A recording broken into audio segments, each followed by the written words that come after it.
Good evening, ladies and gentlemen. What happened to Jason? Nobody knows. I don't know. I don't remember him saying that he was going to disappear. That was weird. I was doing a Kurt. I was doing a Kurt. All right. Yeah, fair enough. Fair enough. Disappearing. We had a lot of fun, last episode, Kurt. We were speculating about what homosexual act that you were busy doing whilst we were doing the show. Yes, I'm sure you speculate that all the time for your own amusement. Yes, Well, yes. That's We just sit here. For me to know and for you never to find out. Privately, Jason and I will just call each other and talk about that. Kurt, how'd the transition go? It was good. I decided that I identify as Mike Jordan. I had my balls removed. That's perfect. That's perfect. Well, ladies and gentlemen, if you want to speculate about what Kurt was up to last episode while he was gone, feel free to send us a super chat and we'll read it on the air. We've already got one beautiful super chat, $5 from Bermuda Rectangle, as opposed to the Bermuda Triangle. He says, "Let's get this ish started, men." Yes, and we shall. I like your name, and I also like the $5. I like everything about this. You got your little kid up there. Beautiful, beautiful. Love it, love it. The Bermuda Rectangle is different from the triangle because it has reason and accountability. That's a line from As Good as It Gets, in case you were wondering about that. Quick story. I once responded to a woman with that line. In the movie, there's a chick that asks him, he's a novelist. This is, who's the actor? Nicholson, Jack Nicholson. A girl asks him, "How do you write women so well?" Like in his novels, you know? And he's like hates people. So he just turns to her and he goes, "I just write in a man and I take out reason and accountability." And she's like, "Oh gosh, that's a terrible thing to say." You know, she's like horrified by this. And so one time I had written a short story and I was teaching a class. I taught adults Photoshop and different like Adobe stuff for a while. That's what I did as a job. I used to teach. And one of my students, she was an older woman. She was probably in her 30s or 40s, older. In my mind, she was older. And she had asked me to send her one of my stories. We were talking about it, and I just mentioned that I wrote some short stories. I wrote her that I sent her this story, and she asked me exactly the same question, exactly the question from the movie. She goes, "How do you write women so well?" And I go, "I write in a man, and I take out reason and accountability." And she just stared at me. She had obviously never seen this movie, and she just stared at me like, "What?" Like she was just like, she was also horrified. It was actually quite funny for me, but not very nice for her. Eric Wade threw us $20. Sorry, go on.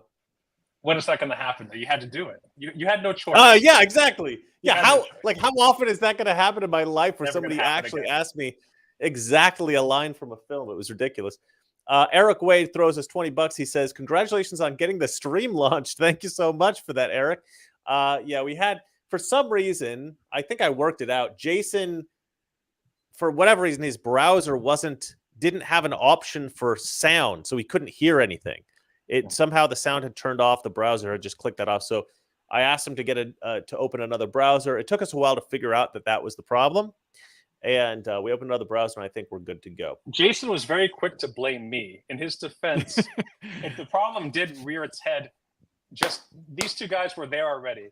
I come into the group, I join the party, and suddenly Jason is like, he's having problems as soon as I pop in. Yeah, and I am notorious as soon as you popped, because everything was working fine. Yeah, as soon as you popped in, I am the real life glitch gremlin. I am the technology gremlin. Personally, I think it was a coincidence, but yeah, I don't know what the heck. We spent literally half an hour. Well, you guys spent half an hour. I didn't help. I was just witnessing it, but half an hour instead of doing other things, trying to get everything ready, and we still started a little late. So I apologize to all of you in TV land. Notice last episode, problem free. It was. It was problem free. All right. In case anybody wants to buy our Toxic Masculinity merch, we've got t-shirts and mugs available for you guys. It's all beautifully overpriced for everyone. If you like wasting money, then just please waste it on our merchandise, because you know what? Nobody really watches our show. So they'll be like, why do you have a shirt that just says Toxic Masculinity? And then you can laugh at them for not knowing what the awesome show is. I've also got obviously my regular Mr. Reagan Trump merch and whatnot.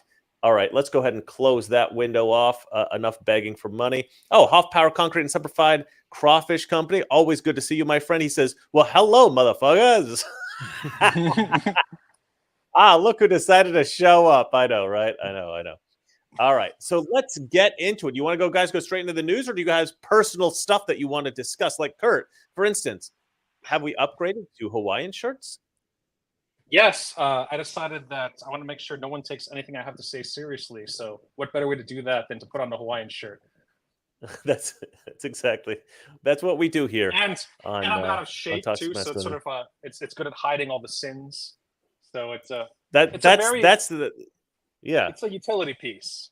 Yes. You always tell me that that's what a Hawaiian shirt is really meant for. It's to make fat people look not so fat. Yeah. Wasn't the Hawaiian shirts attached to like guys with like guns and stuff? Oh, is that recently a thing? Like, Kurt, are you like a alt-right? Are you talking about Magnum PI? Because if I want to get confused with anyone, by all means, associate. I don't know. Maybe someone in the chat will will explain. If you've heard of this, if you've heard of this connection, please go ahead and discuss this. The chat with us. All right, Jason. All of his cultural information from 80s television, by the way. Go on. Hey, which I think is fantastic. It was. I do a show called Make Movies Great Again, and we're actually going to start doing TV soon. We're actually going to go start doing series from the 80s. Gorka and I. Jumped the shark. It's over. It's the beginning of the decline. Yeah. What's funny, Kurt? Come on, don't curse us like that. That's just vicious. That's just vicious. I'm just making an observation. You're the ones changing the format out of desperation, all right? It's not out of desperation. We just like 80s TV shows. Chill, bro. All right. Okay. So let's go to the first story. We didn't go over the order, so I'm just going to tell him I want the first story to be the AI Washington Post story that I linked you. Did you get that? Jace? It was at the very, very top of the chat. Probably not. Okay, I'll do it. I will present it because Jason is unaware of this. I sent this to you guys last night, my time, early this morning, your time. I'll go ahead and try to apply this. Basically, the concept. You guys just never read the crap that I'm posting. Let me try to find it here. Washington Post. There we go.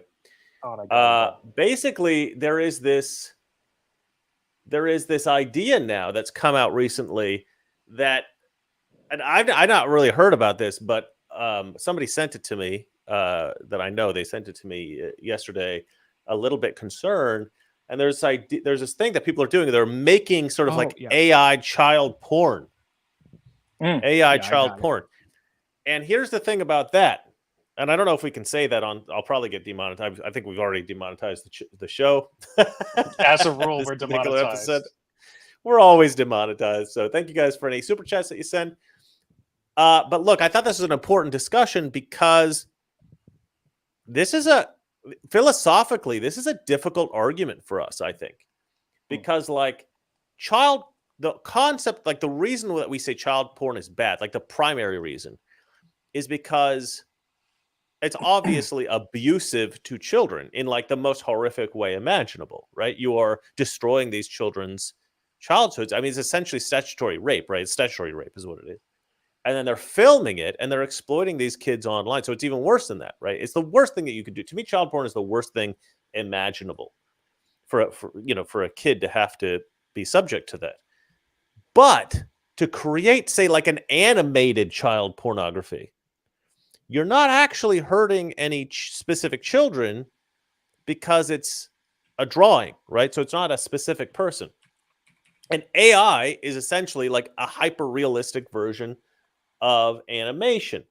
So the question is, how do you make a legitimate argument against the sort of like extreme libertarians or leftists that might say, oh, well, it's fine, it doesn't hurt anybody, so it's fine. Now, to me, this is the ultimately like the most detrimental thing that we could have in our society, right? To actually create AI child pornography. And I hate even talking about it because it obviously evokes imagery in your head, which I don't want to do. And I apologize for that.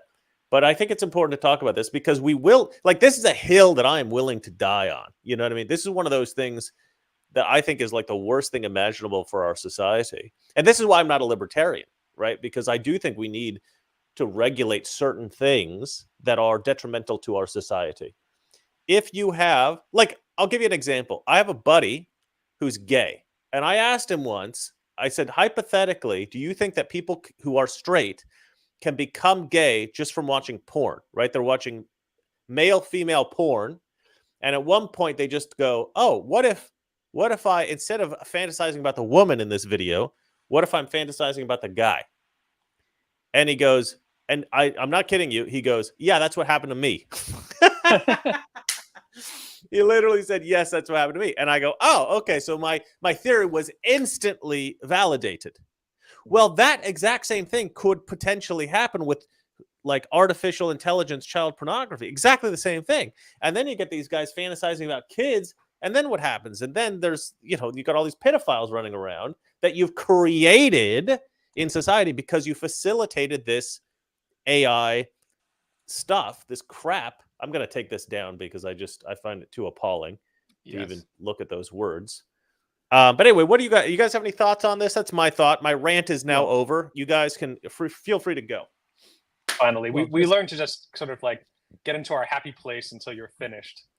But anyway, please, Jason. That's unnecessary, Kurt. Unnecessary. I don't. What's up with the viciousness today? I'm just getting crapped on all the time.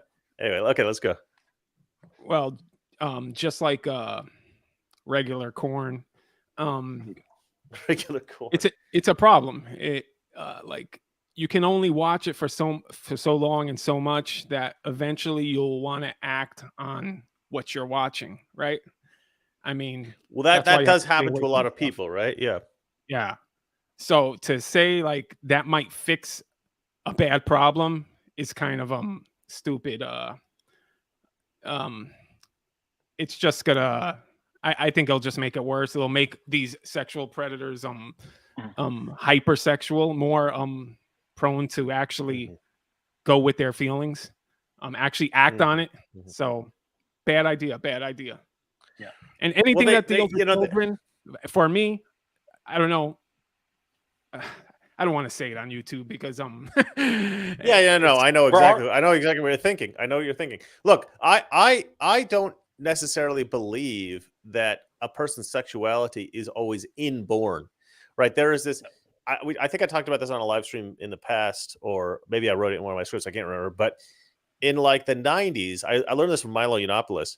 The LGBTQP, never forget the P, community figured out that if they could convince everyone that they were born gay or born with whatever sexual proclivity that they have, then they have to be treated like an oppressed minority. They have to be treated like a black person, because this is now an immutable characteristic that they couldn't help. This is not a choice. We didn't choose to be this way. We were born this way. And so that is now what they say, like across the board. Now we know that's not true, because if you look at prisons, in prison, there is sort of like gay relationships, and then the guys get out of prison and they're totally heterosexual out of prison. So they make a choice to be gay in prison, right? The idea that it's never a choice, can it be inborn? Yeah, I suppose it could hypothetically be true that you could be born more attracted to men than women, I guess. But I don't know if that's ever true. I don't know. I'm not gay. I never decided to try to do that. Right. But the people who do decide to try to do that is it always that they're born that way? No, of course it is not. Okay. So this idea to me, like if you're going to say that gay people are born that way, if transgender people are born that way, then you have to say that pedophiles are born that way too. And there's no way in hell that I'm ever going to accept that. These are just sexual perversions that people go, oh, I'm kind of bored with the usual thing. Let's try something weird, And so but that one to me, that's the worst one, right? That's the most horrific thing that you could do. Like, yeah, I agree with Jason about what needs to be done with these people. But again, it's not something we can say on the show. Yeah. And you notice where the left is also going with this. They're screwed up because they no longer say pedophile, they say minor attracted person. Minor attracted persons. Yeah, yeah. Mhm. Maps. Yeah. So they're trying to like make this acceptable. Pure evil. Pure evil. And that's it's good. not everyone on the left, but it is a subset of the extreme left. Yeah. Making it acceptable is sort of like the point I want to come to is that it's normalization. It's that's sort of like the main thing that's going on right now.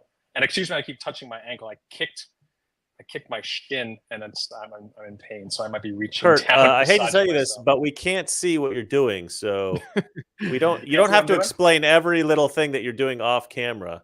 But it's okay. I'm in my happy place. I'm not really listening to you.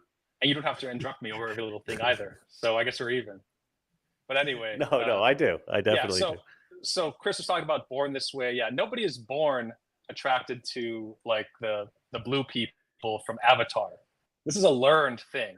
This is like too much nerddom and too many like science fiction conferences and things. Just like, oh yeah, I want somebody to dress up like that. And I mean, it was more innocent, I think, back in the day where like they did a Friends episode about this, where Ross was attracted to Princess Leia because of the gold bikini thing and from Return of the Jedi. So what's her face? Jennifer Aniston, the character, dresses up like Princess Leia Rachel. to make him happy. Just like, yeah, that's sort of innocent by comparison. So like if like a heterosexual man being attracted to a heterosexual woman, a fictional character, because a slug monster put her in a gold bikini. Okay, now we're talking about like a very innocuous sort of thing versus, okay, it's not hurting anybody.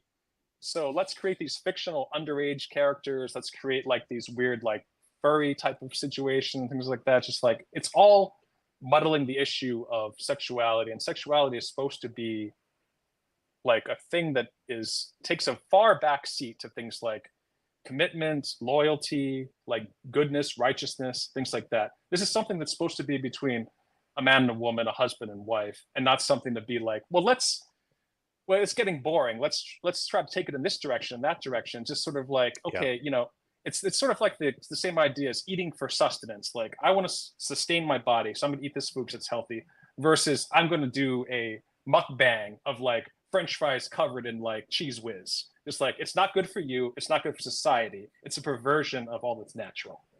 Hey, listen, Kurt. If my channel continues to lose subscribers at the rate that it's going, if I keep getting the low, I may have to turn to mukbang. So now let's not just dismiss that altogether, right, as a thing.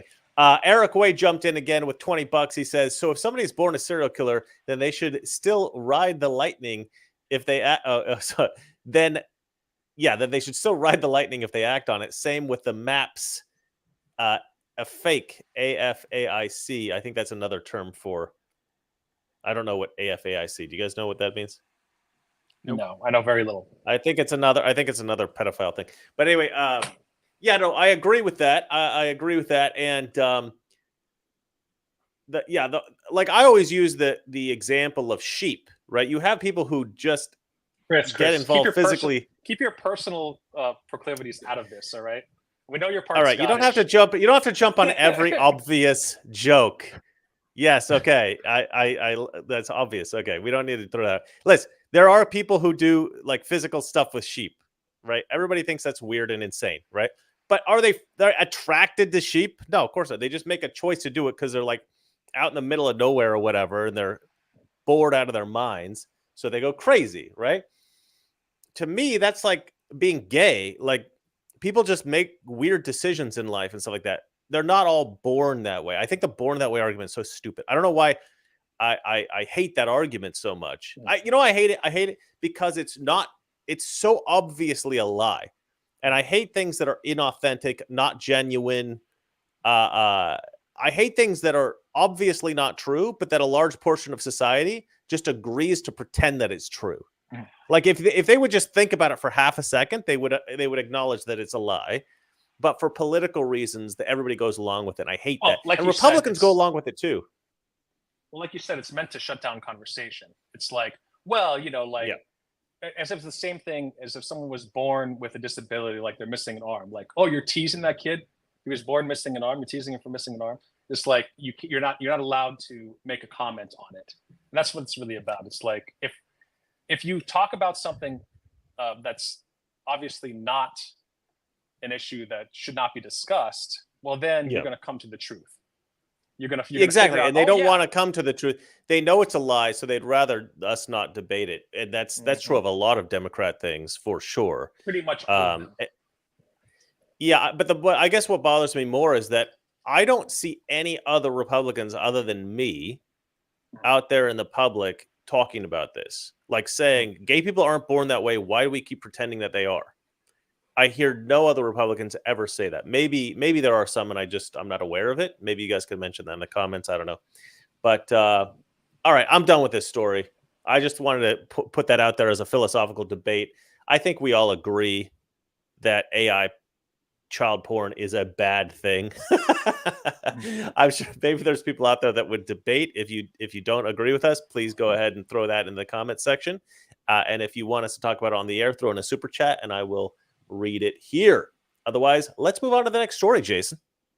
Okay, no, I didn't tell you what it was either. I think we're going to do. I would like to do the. I like this new Jim format, Jordan. Kurt. I want to do. Yeah, I'm controlling everything. Well, because we had so many problems. We had all these technical problems starting out, so we weren't able to go through, and I wasn't able to give you. It used to be that Jason was sort of like the Biden and Chris was the Obama, but now it's just like the mask is off. It's like no longer is the third term secret. Please go on. Sorry, guys. By the way, it's called the Boogaloo movement. It was a bunch of far right guys that wanted the next revolution, and they all wore like Hawaiian shirts. Oh, that was the Boogaloo Boys. Yeah, that whole thing. I didn't realize. Okay, interesting. All right. Well, this story is my buddy Gorka went in and he drilled Jim Jordan, and I was actually going to look up another thing for this, but I didn't have time because we had this technical issue. But basically, people are now questioning whether or not Jim Jordan is a rhino, right? And the reason they're questioning that is because Jim Jordan talks a really good game, and when he does hearings, when he engages in hearings, the questions he asks are excellent, and he exposes a lot of corruption. He exposes a lot of bad stuff in the Biden administration, the Obama administration, in government, even during the Trump administration. What government officials do behind the scenes, it's bad stuff. He kind of tends to dig that up and uncover it and expose it, and he does a great job with that. But he doesn't seem to do anything that leads to any kind of indictments or political prosecutions or convictions. And this actually got me thinking a little while ago about this. Actually, when we were talking about the Mike Johnson thing, and I realized, in fact, that Mike Johnson is, in fact, a rhino. And I'm like, well, if Mike Johnson's a rhino, then why is Jim Jordan supporting him? I don't understand that. And then somebody posted, I don't remember who it was a female reporter. And we often talk about, like, in Republican circles, how women pretend that they're just as good as men at like every job. And it's just not true. And it's ridiculous that they pretend that. But I think journalism is one of those rare professions where you could actually find that the best journalists in the world are women. It's one of the very few professions. It's all about being nosy and talking. So it's perfectly suited for them. Yeah, being a talk show host. Crocodile Dundee, greatest movie ever to teach men how to behave with women. Basically, the female protagonist is a reporter. And he said, like, well, you're a woman, you're a reporter. Basically means you're the biggest busybody in the world. Just like, yeah, exactly. Yeah. Next talk show host. Great again. Talk show host. Chris, we've already done Crocodile Dundee. Chris, I just want you to thank Gorka for me the next time you have the chance, because this was such a great interview. Yeah, it was great. And we're gonna play it here in a second. But and it's kind of a long interview, so we're gonna sit through it. But listen, this got me, and I don't remember who posted this. It was a female reporter, and she said something like, "Look, Jim Jordan is pretending that exposing corruption is the end all be all of his job as a congressman. But like Congress actually has power. You can actually do things beyond just exposing and discovering this stuff. Like it's my job to do that, right? I'm a reporter. It's my job to uncover this stuff and expose it. Like what the Democrats do all the time when they have the power? Well, that's exactly it. And that's kind of the point that I was going to make, which is that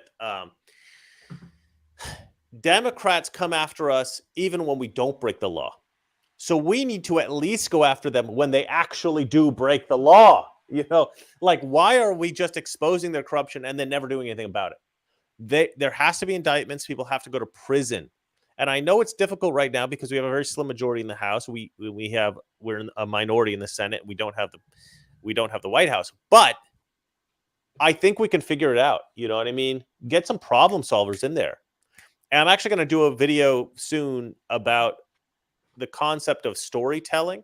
It's going to be called "Should Women Get the Vote?" This is a video that I'm going to produce in. And it's the concept of how the Democrats basically focus on women and they tell them these sob stories and these emotional stories. And women go, "Oh, I'm so touched. I'm going to vote Democrat now." And Republicans go, "No, no, no, no, no. Logic, reason, facts." And women go, "I don't know what that means. No, emotional story. That's what I want to hear." Right. So they just, that's why they always vote Democrat. Obviously, there's women in the chat. There's women who vote Republican. So obviously you guys are sensible and reasonable, but you guys are a minority, right? You guys are a subset of women in America that think sensibly.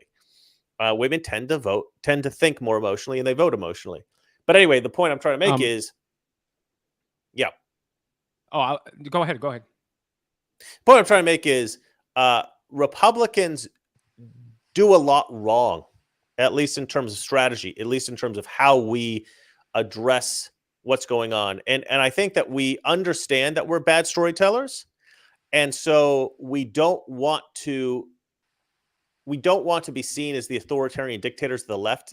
The left can kind of get away with it in terms of PR because they're so loved with the storytelling thing that if they cast themselves as the villain, people don't always believe it. But Republicans are already cast as the villain. So if we start indicting people, I think a lot of people are afraid that we're going to look even more like the villain. And it's like we're going to prove them right or something. We're going to prove their stories right. And it's like, who cares? Who cares what we look like? You need to arrest, convict, imprison, corrupt people in Washington, D.C. You got to cut out the cancer. That's what I say. Anyway, I'm going to play this video. If you guys have something to say first. I'm going to tell you why. I'm going to bring out my folder here with all the juicy stuff on all these politicians. And if they say anything, I'm going to let stuff all out. So you better keep your mouth shut because we got so many things on you. See, right? We got so much stuff in that folder right there, guys. Yeah. All right, let me go ahead and play this video. It's quite long, so we're just I brought out a prop. Watch it. Okay. I've been having meetings with people who are working behind the scenes to stop the bastards in the Biden administration from persecuting more patriots and including President Trump. And I've got some questions I need to ask you, Congressman, because I've been told the original plan to stop what you witnessed and what you were fighting against was to have a church-like committee, but that didn't pan out. If you look at what was spent on the January 6th abortion of a fake select committee, I have it that $12 million was spent to persecute President Trump and the people who took part in that event. Has anything close to that been spent by you or Chairman Comer to stop the weaponization of our government? Well, it's in millions of dollars in our budget. I could give you the numbers. What I do know is we've done 93 subpoenas, 120 transcribed interviews and/or depositions. That's probably more than the rest of Congress combined. I mean, I would almost say for sure it's more than that because of our work. You know, the disinformation government and good work like you guys in the conservative media. If you remember when the Department of Homeland Security tried to set up the Disinformation Governance Board, we all made a big issue of that. We actually deposed Nina Jankowicz, and the end result was they got rid of that crazy concept as if, you know, some bureaucrats were going to tell you what you're allowed to say, what you're not allowed to say. Because of our work, I like to think that the reason the IRS no longer makes unannounced visits to American citizens' home is because when we were digging into the Twitter files and we had Matt Taibbi, Michael Schellenberger testifying in front of our committee, and the Democrats were actually asking Mr. Taibbi to divulge his sources, the direct attack on the First Amendment. At that very moment, the IRS was knocking on their door. And we made a big issue of that as the intimidation. But let's be blunt. Let's be blunt. Given the fact that the president can't campaign, he's sitting in a courtroom in Manhattan right now.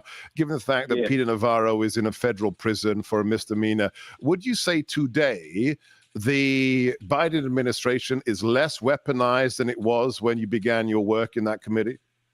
I would say that the American people know more about what's been going on. And I do know there's been a number of pieces attacking me and our committee saying, all right, I'm going to stop it there. Basically, he doesn't answer the question, and he doesn't really, I would say, he doesn't really satisfactorily present the case that, this is why we haven't had any indictments. He basically says something like, that we don't have the power to go after the executive branch or something like that.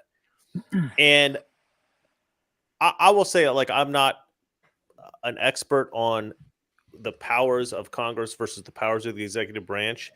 Obviously, the DOJ is part of the executive branch. A lot of the law enforcement on the federal level is under the federal branch. However, I do think that Congress does have some powers to be able to indict people and that sort of thing, or at least to be able to refer people for indictment. They can certainly impeach people at the executive level. And obviously, you need both the House and the Senate to be able to remove people from office.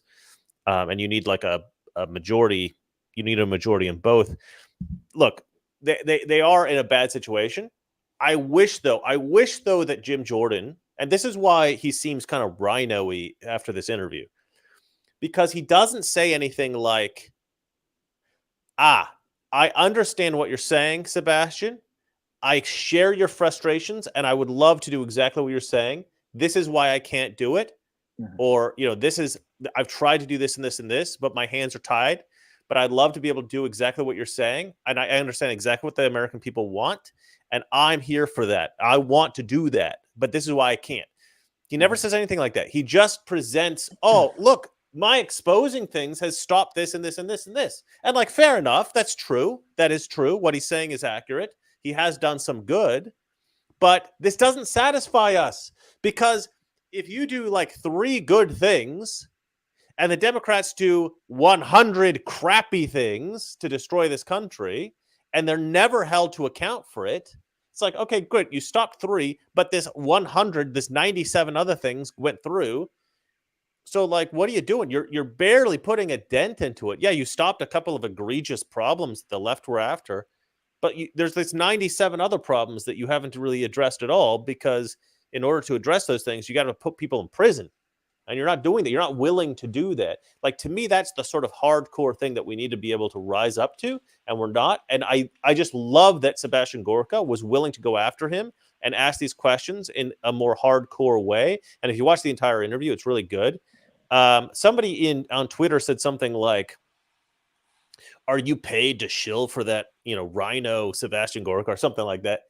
And I'm like, okay, well, first of all, he's a good friend of mine. Second of all, he's one of the best human beings that I've ever met in my life. And 3, this guy is one of the most hardcore MAGA conservative patriots I have ever met in my entire life. If you don't think this guy's a warrior for MAGA, there's something wrong with you. You're either delusional, or you're a rhino, or there's something wrong with you. Okay. Like, people who don't like Gorka, I don't get that. I don't understand that at all. Because he's not like anti-Israel or something like that. People people pick out one little issue and they go, I disagree with him, so he's a rhino. Oh my God. No, this guy's one of the best MAGA guys out there. But anyway, I love this interview. And I know, Jason, you got a lot to say about it. I know, Kurt, that you probably have some jokes to make at my expense. So we'll let you guys go. Jason, you first. How do I do it? My best voice that we were talking about earlier. Crikey, I see a rhino across the way there. The rhino hunter. No, these Republicans piss me off, man. They say they're all talk. They're never action. Like he's saying, I voted against the FISA thing. Yeah, but it still passed. And your Speaker of the House let it pass. Like why are you not fighting to get rid of the guy now? No, it's Well, they're buddies, which I think is even a bigger issue. So because what? if Jim Jordan this is not about your friend. This is not show friends. It's show business. Jason. I don't think I think you're misinterpreting what I'm saying. I'm trying to say, like, Jim Jordan vouched for this guy as speaker. So that made a lot of people like myself give him the benefit of the doubt, because I thought Jim Jordan was on our side. He was a good guy. So when this guy proves to fail or act out in a rhino-like way, Jim Jordan needs to call that out too. Jim Jordan, if he wants to stand up and say, I am a MAGA conservative, I'm like a patriot, I'm like a good, I'm on your side, guys. He needs to point that out and say, yeah, that was a terrible thing. Not just I voted against it, but like, I don't know what Mike was thinking. That's terrible. We're friends. I thought I knew the guy. I don't know. I'm starting to have doubts. Something like that. If he said something like that, then maybe I'd be like, all right, Jim Jordan, he's still on our side. But the fact that he doesn't call that stuff out because like it's his buddy or something like that, I don't know. That bothers me a lot. And that's the whole reason I like Mike Johnson, because none of us knew who Mike Johnson was. We didn't know who Mike Johnson was before he became speaker. But once we became speaker, the only thing that I knew about him that I was like excited about was that Jim Jordan was like, he's my buddy. He's good. Like, he's good. Like, I'm happy with him. Like, he endorsed him, wholeheartedly endorsed him. Well, so I was like, all right, I like Jim Jordan. Look, like I said before, when Democrats voted for him to be speaker as well in a majority, I knew there's something up with the guy. But you're right. Like, you see, you yourself was like, okay, there's something wrong with this dude. This dude is total rhino. Exactly. Like, he should be saying that too. And I don't care if a like Democrat takes over Speaker of the House, but they should throw that guy out. Like, because it's like having a Democrat anyway. So I don't know if I'd go that far. This interview is a perfect example of Republicans and how soft they are, and how it's a uniparty. To like, that's what it shows, that we have a uniparty in charge in Congress. I believe that on Monday, I'm not 100% sure about this, but on Monday, I believe we will have a special guest. I'm just texting her right now, so we'll see. On toxic masculinity, the most toxically masculine woman I know, Daisy Cousins. I don't know if everybody knows who Daisy Cousins is. I'm going to have Jason and Kurt do their research on her. Good friend of mine, great YouTuber. She used to be on Sky News Australia all the time. Fantastic chick. She's absolutely great. And hopefully we have her on the show on Monday. Any chance? That's not 100%. Any chance we can mansplain? I'm all for it. I'm not 100%. It's not set in stone just yet. We're sort of tentatively talking about it, but I'm going to be on her show, I believe, on Thursday, and then she's going to come on our show on next Monday. So a week from today. That would be the most ridiculous troll ever if she's on the show and then we just don't let her talk. Just like, men are talking, wait your turn, and she just never is allowed to say anything. I would literally do that, but not probably with Daisy, but with someone, I would literally do that. I don't know who. It's funny in theory, but we're not the gigantic, douchebags. That's awesome. Yeah, no, that would be awesome. I was gonna say I actually hold on. I am that bad. I would do that. I think to me the joke is worth it. The joke is worth it. All right, Jason, do you have anything else to say about the giant disappointment that is Jim Jordan, or should we move on to Kurt? Yes, it's not a disappointment because I already knew it. I have no faith in Republicans. I'm just waiting for. Well, November. Jason, hold on. I hate to interrupt you, but having the stance of I hate everyone all the time, and I'm a total nihilist that believes everything is crap all the time, does not give you license to say whenever anything bad happens is I knew it, because you're disregarding every single thing in the world that's not terrible that you also say is terrible, that you didn't call it, right? So you can't just, every time something bad happens, you can't just go, I called it, I knew it. Chris, Jason was born a nihilist, therefore you cannot object to his point of view. That makes you a big exactly. Well, look, I'm Chris, I knew you would disagree with me. I knew it. I'm just looking for November. I'm looking towards November. I want to see what happens, and hopefully, it's a new world, that it will help better this country.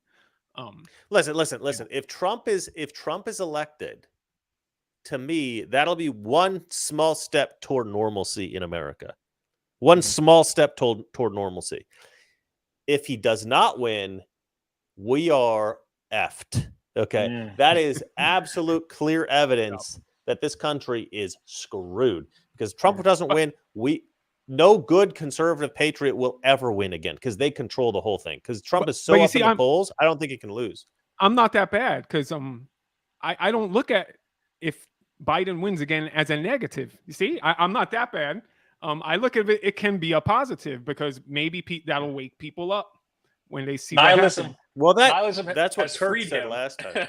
Nihilism has freed him. Yeah, no. Well, the thing is, it might wake people up, but it might wake people up, but there's no good in waking people up if they literally are powerless to do anything about what they now know. You know what I mean? It's like the useful idiot who helps the communists get into power, and then they're shot afterwards. You know, it's like if you're woken up, if you wake up at a point where it's too late, you can't do anything now because you didn't wake up soon enough to do anything. What's the point of waking up at all? You might as well go back to sleep. You know, the point is you get to realize what a moron you were before you die. That's what all these people deserve, frankly. If they've been getting along to go along, or vice versa, or whatever. I said it backwards, but then you can but all the innocent people don't deserve that. Well, is anyone truly innocent, Chris? You're exactly. If you're complicit, if you don't fight against, then why are you even doing the show then? If there's nobody to fight for, why are we doing the show? Of course there are innocents. Of course there's people worth fighting for. Come on, don't get all crazy nihilistic. God, guys. I get what you're saying. You black pilled to oblivion sometimes. I get what you're saying, Chris, and I agree. But there needs to be something that ignites fire in people to do something, because like in the Revolutionary War, what was it? It was them tax without representation, right? All that stuff that was happening. What happened in the Civil War? You know, like slavery. People argue that it wasn't about slavery, but there's a point where people just like enough is enough, and then they have a cause and they have a reason, and then they do something about it. And I think 4 more years of Biden, that's just what's going to happen. Only I know, but I think innocent. that'll be I think it'll be too late. Okay, well, whatever category you think is the only. Kurt, listen to Chris. Who's the negative one now? All right. Let's move on. Chris basically, no. You don't get to shut me down and then move on. So Chris. Well, I said that before you started talking, Kurt. There's a delay. I'm not trying to shut you down. Jeez, so sensitive. Okay, you can talk. So thank you. Appreciate your permission. No problem. So yeah, once you become an adult, you can choose to turn a blind eye to the ills of the world, to what's going on in your country and things like that. That is a choice.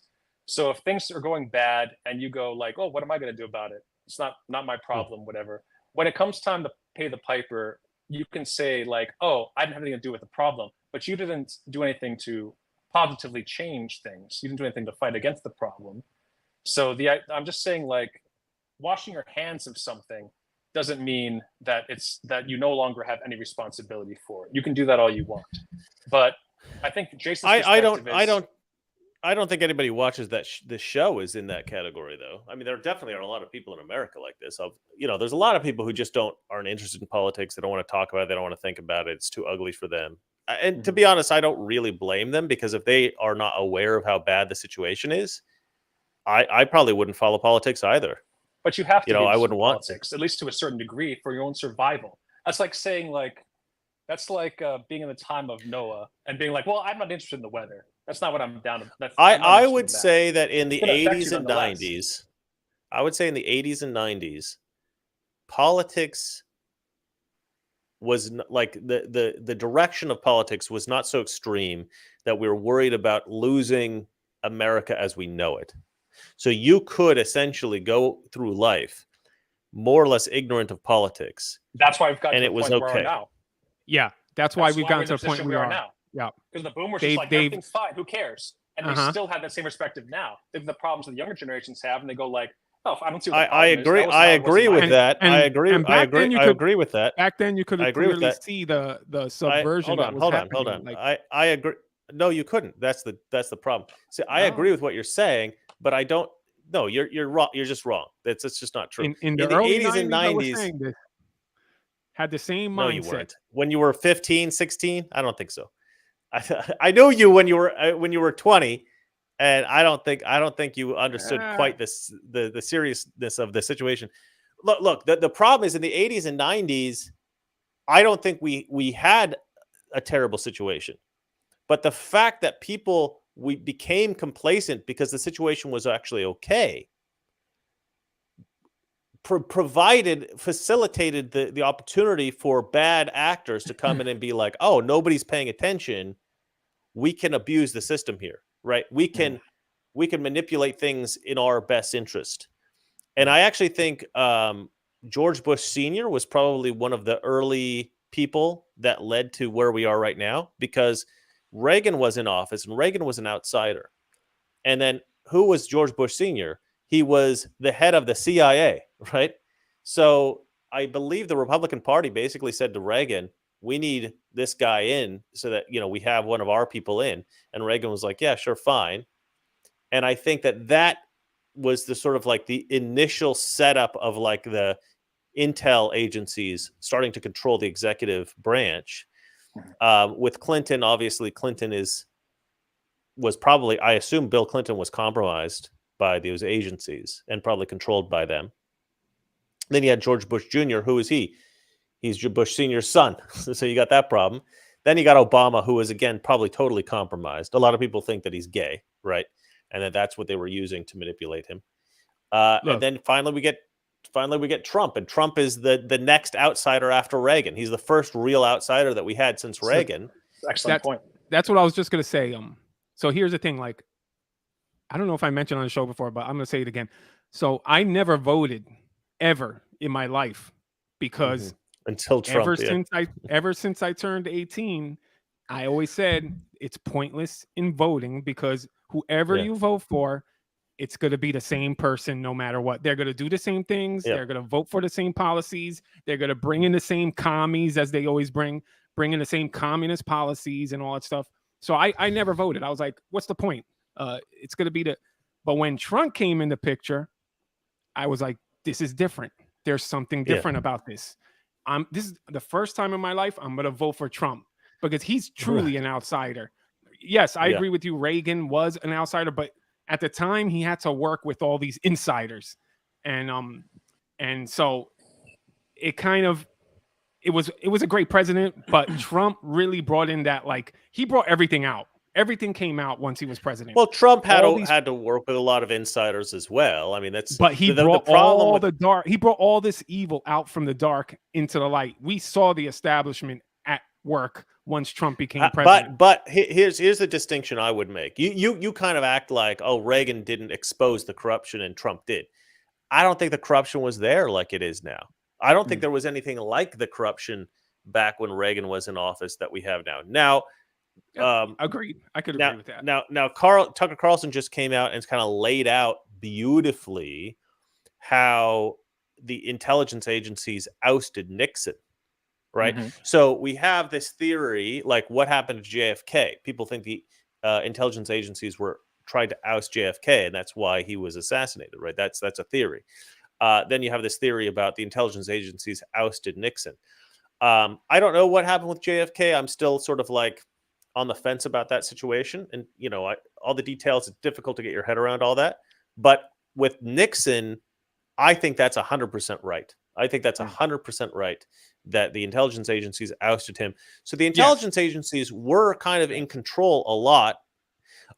But I believe that there was, up until I would say probably the 2000s era, I do think the intelligence agencies, for the most part, were actually working for the country. So their primary interest, yes, they wanted control, but the reason they wanted control is because they wanted to make sure that everybody was doing what was best for the country. I do think a lot of the people in the intelligence agencies, I mean, you go back to Hoover, and maybe not. Hoover was probably very selfish and wanted power and all that kind of stuff. But after Hoover, up until I think more recently, I do think a lot of the guys in intelligence agencies really did, and maybe I'm being naive and a little bit too optimistic, but I think that because I know some guys in intelligence, and they believed that their superiors for many decades were good men that were trying to make the country better, trying to make the world better. And yeah, they wanted control to make sure nothing crazy happened, but they believed that they were being a safeguard against, any kind of radical changes that might disrupt the country, that might disrupt but that's the world. thing. Trump brought it out. Trump brought the real evil within those. Give me a sec, Jace. Give me a sec. You gotta. I don't think, but what I'm trying to explain is, I don't think there was. No, Jace. No, don't dismiss what I'm saying, because you're misunderstanding me. I get what I'm trying to say is, I don't think you do. No, I'm trying to say I don't think that evil was really a huge issue, or even there maybe for a long time. I think it's only recently that the control that the agencies had was then abused by people with very, very ill intent. Yeah. After 9/11. I think after 9/11, I would say. I think after 9/11, their power got a lot stronger. And I think because Patrick Byrne came out and basically said that they were using Hillary Clinton. They were going to blackmail her. So they were going to install Hillary as the president. That was the plan, according to Patrick Byrne. And because they used him specifically to gather evidence against Hillary. So they had evidence, and he was like saying, I was used to do this. Now, when Hillary lost and Trump got in, I think this freaked them out, because they were like, oh, yes, we can't control this guy. So like, this is the first time since Reagan that we have not controlled the president. What are we going to do? And that's when I think things changed really dramatically, because instead of saying we're just going to control things from behind the scenes and have this power behind the scenes, they're like, now we need to have total control, and we need to ensure that we pick the presidents from now on forever. Definitely. Yeah, no, definitely, Chris. Yeah. You're exactly right. I think that's when it became a lot more sinister. Like, I think before it was just sort of like we need to make sure we have one hand on the wheel. Now they're like, our guy has to be in the driver's seat. We can't have one hand on the wheel. We need to control. We need basically an automaton drone in the driver's seat, a puppet that we can pull the strings of and make sure that he goes exactly where we tell him to go. None of this, crap of just like kind of gently guiding them anymore. Now we want full control. And I think that full control thing is what has driven a lot of the corruption. So like things like January 6th, PSYOP, things like arresting January 6th, just like the most innocent people they're arresting and putting in prison. For what? Because they want to make Trump look like an insurrectionist so that they can take control again. This has driven so much more corruption than we ever would have had before Trump. But I like that, because I like the fact that we can remove these people's hand from the wheel altogether, because they shouldn't have even a hand on the wheel, much less total control over it. That's my thing. That's my thing. I agree. Once Trump became president, we spoke about this in the last episode. Like, that's it. It was like gloves off for them. They were like, we couldn't get rid of this guy. We couldn't make him lose the election in 2016. So yeah, they just put in plan their way that they're gonna win back their power and control who becomes president and stuff like that. And we see it with Biden now. And you really saw that in the media was kind as of well. Yes. The media where the push became very strong. Sorry. Go ahead, Chris. It's a huge gamble for them, I think, because they either will win and get full control, at which point we will live in a totalitarian regime, which is bad, obviously, or they will lose and they will be ousted from power and hopefully arrested and put into prison for their crimes. So this is a huge gamble for everybody involved. I suppose the only people who aren't really at risk is, as Kurt mentions, the media, who will just go, well, I was just doing what I was told. Like, I was just going along with what the intelligence agencies were telling me to do. Honestly, Trump needs to like gut all these intelligence agencies. I was gonna say there needs to be what do you call it? A court just for people in the media. I mean, that's that's something that's a bridge we'll have to cross once we get Trump in office. But I would argue that it's actually better for them to lose, for Trump to come in, because for them to win means that the American people will be woken up. It means that's the beginning of the end for their regime. Yeah, time will be ticking against them because it may be true. But the people, the deep inside, I don't think they will. They think that. I think it's a chance they're willing to take. But you've actually inspired a thought in my mind, which is that burn it all down. Okay, Jason, I'm saying the people that want to keep control. No, I know what you're saying, but I think that's a subset of the people. I don't think that's everyone. Even the most darkest, deepest, nastiest deep state operatives, I don't necessarily think they want to burn it all down. Some probably do, for sure. Soros. Why in the world are we attacking a country that has nukes? We're not literally attacking them, but we're helping it escalate. The people that right there alone is crazy. The corrupt people in power are looking to maintain the status quo because they're in power. They have control. So you don't want to upset the apple cart. You only create little problems to distract and annoy.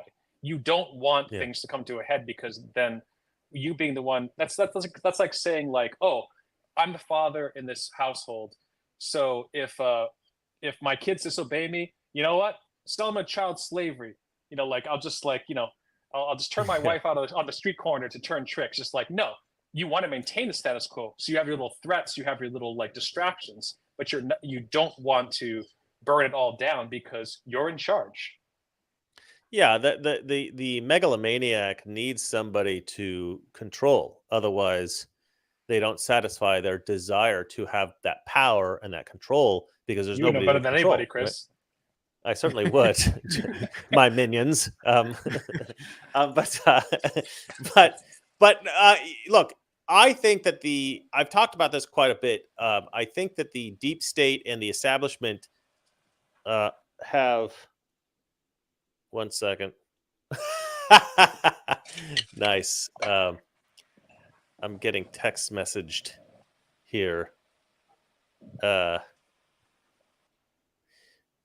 Gorka sent me, for some reason, he sent me our thumbnail, which I love. Anyway, Gorka, if you're listening, we just mentioned your interview with Jim Jordan, which we all love.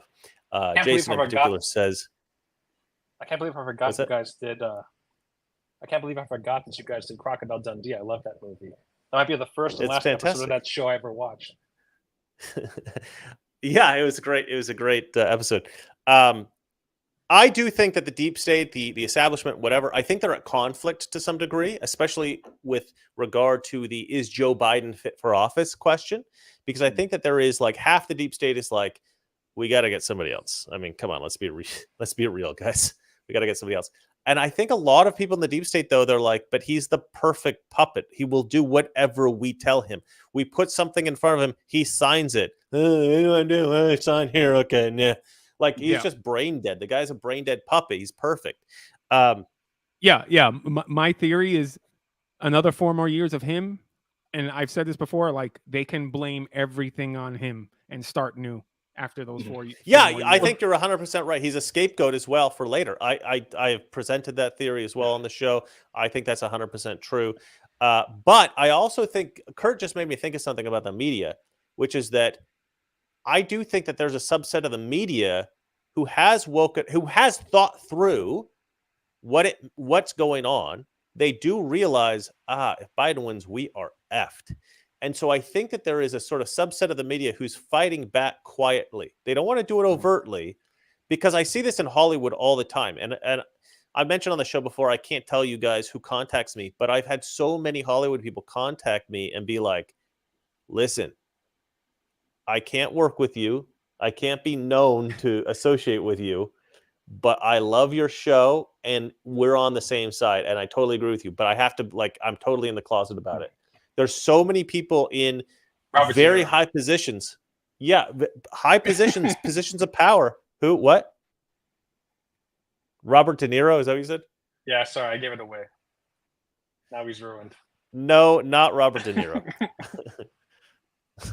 But lots of other people in high positions in important positions that have contacted me and been like, yeah, I'm on your side, but I can't say that. Like, I can't expose myself. I have to be. It's all an act, right? Robert De Niro. Robert De Niro's all an act, Kurt. No, he's fully gone. He's real left. What you were describing, Chris, is kind of the way I feel about Jim Jordan. Like, he might be in that boat where he's like, okay, I'm going to do what I can, but I'm not going to overextenuate myself. I'm not going to put my head on the chopping block. I'm just going. Well, that's what I was trying to say about Mike Johnson that you guys poo-pooed a couple of times ago. So. I feel like we're all rhino hunting. Like, I've done full videos on rhinos, and exposed a bunch of rhinos and talked about who are the rhinos in Congress and all this kind of thing. And I feel like the last time that we were talking about Mike Johnson, when we started talking about Mike Johnson, I feel like we all went on a rhino hunt, the three of us, and we all saw a little bit of gray between the trees. And before anyone could say, "Oh, that guy's for sure a rhino," I can see the horn. Jason just took the shot, and we all went, "Oh God, I hope that isn't a baby elephant." And we go over and we look. Okay, yeah, it is a rhino. Okay, we're good. But now Jason's getting all this street cred as like the rhino hunter, and it's like, you got lucky once. Like, chill. Like.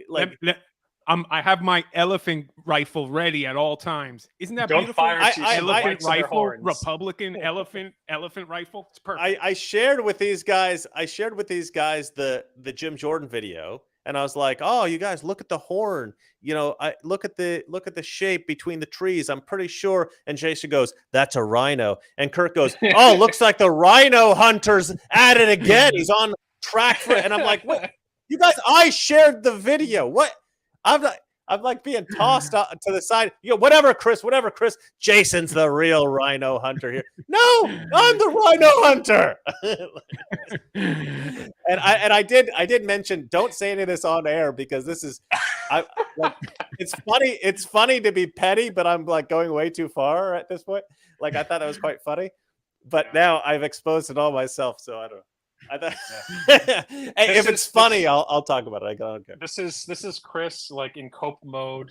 His channel has peaked. In cope mode. Kurt, okay, all right. Make movies great again has peaked. He's just like, he wants to shut down. It's nice to make Chris the rube a little bit, but Kurt's really having a field day today. Today is the day. Kurt's like, oh, what will be funny? We'll just go all guns blazing on Chris, every single joke. Okay, this is why you I don't mind. Come up with something else. There are Chris, other jokes to be told. You're safe from my elephant rifle because you made it up with admitting that these people are Johnson was a rhino. I don't. Well, you know what? The jury is still out on Jim Jordan, but I love the video that Gorka did, and I am very worried because I do agree that he should be taking stronger action. Because if you're And we need everybody in Congress, obviously, to do this. The problem is we don't know how much power these guys actually have, how much their hands have been tied. To me, I would be going crazy if I was in Congress. I'd be getting as many like law school guys as I could to come in, and like top level lawyers, constitutional scholars, being like, "How do we get them? Find a way to get these guys." That's the thing, like. I think the only person that can really accomplish that right now is if Trump wins another 4 years. I think he's the only one that could do that. I think he's the only one that could come in, take over, bring the right people in his administration, and freaking kick some ass. Yeah, and put people in jail. Put people same thing they're doing to him. Give it back, and 10 times more, 100 times more. Yeah, exactly. Yeah, go on, Kurt. We need to go after Democrats. We need to go after Democrats with the same ferocity that Kurt comes after me on these shows. That's what I think. Absolutely. It's a labor of love. You need to love what you do. Sorry, I interrupted you 6 times. Go, Kurt. That's all right. Par for the course. Yeah. So in this era, though, we know Tucker Carlson talking to Joe Rogan, all this sort of thing. A lot of these guys are compromised. A lot of these guys are puppets or, close to it. So it's sort of like the idea, to me, is the enemy you know. So if Jim Jordan exposed these people and they're still in that position, that's actually better than they just sort of like wave in some new person. Like, does anybody think that that AOC is making everyone's own decisions? Sure, in the media she goes off script and pulls a Biden and says like, sure, I'll debate Trump or pause or some crap. Mr. Reagan had a whole video on stuff. The actor AOC. Jason, I know you're the eventual replacement for Chris, that you're going to usurp him and take all his followers and stuff, but that doesn't mean you get to interrupt me. That's still Chris's job. Chris interrupts me. When I'm talking, you keep your handsome mouth shut. But anyway, jeez, I'm here to be funny. You're going to be pretty. Know your role. So I forgot what I was talking about. All right, Chris, go ahead and interrupt me. AOC. Dame Piglet just threw $5 in for Jason's rhino ammo. Thank you. Yes. Yes. Those elephant ammo is very expensive. I think it's like $100 a round. Okay. How many times do I have to say it? I'm the rhino hunter. I want to try to say it in like a teenage boy's squeaky voice. I'm the rhino hunter. I'm the rhino hunter. Yeah. God dang it, you guys. We've only got about two topics in. We should probably move on. Well, hold on, Kurt. You didn't finish what you were saying. I forgot what I was going to say. AOC. You were going on about AOC. Yes. Thank you. So if we have everybody's a puppet, so exposing them is better, and then you leave them in office, you let them keep talking, and then people know that they've been exposed, so you just disregard them. Otherwise, they slot somebody else in who's just the mouthpiece for the people that are really writing all the lines, really feeding the teleprompter, and then they raise the questions again. Just happened with the speaker, Mike Johnson. Got this other guy out, got this new guy in. Oh, it's a new guy. No. Face is different, story's the same. He's still just an interesting plant. So you can avoid all of that nonsense of thinking like this guy is going to be the guy that does it now, and just say like, oh yeah, same old so-and-so. And I think that's what the media is doing, where the media realized that maybe Jim Jordan realizes that exposing people and then letting them carry on in vain is better than having a new person and that people might actually take seriously for a period of time when it's not in anybody's best interest to do so except for the powers that be. And the media knows that it's better to have somebody like Trump in and play armchair quarterback and go like, oh, Trump, he's so bad, instead of trying to like prop up a corpse like Biden and say, you know what, Biden's actually good. Nobody wants to do that job. They'd much rather have Trump out there and just take target practice at him. So last time I was talking to you guys, not the last show, but the previous show, I was saying like it was more the media I was talking about than the Democrat leadership, where it's like it's easy to be like, oh, this guy is doing everything wrong, instead of the guy that's obviously doing everything wrong trying to say this guy's doing a great job. Right. Thank you, Jason, for reminding me. All right, so I've got a couple of beautiful super chats. Hot Power Concrete and Simplified Crawfish Company gave me $5 and writes, "You're right, little buddy. You're the rhino hunter." That somehow seems patronizing. I appreciate. A little pat on the head for Chris. Yeah, I kind of want to say again in the teenage boy voice, "Little buddy." What do you mean, little buddy? Oh, anyway, you do that really good, Chris. Yeah, no, I'm good at it.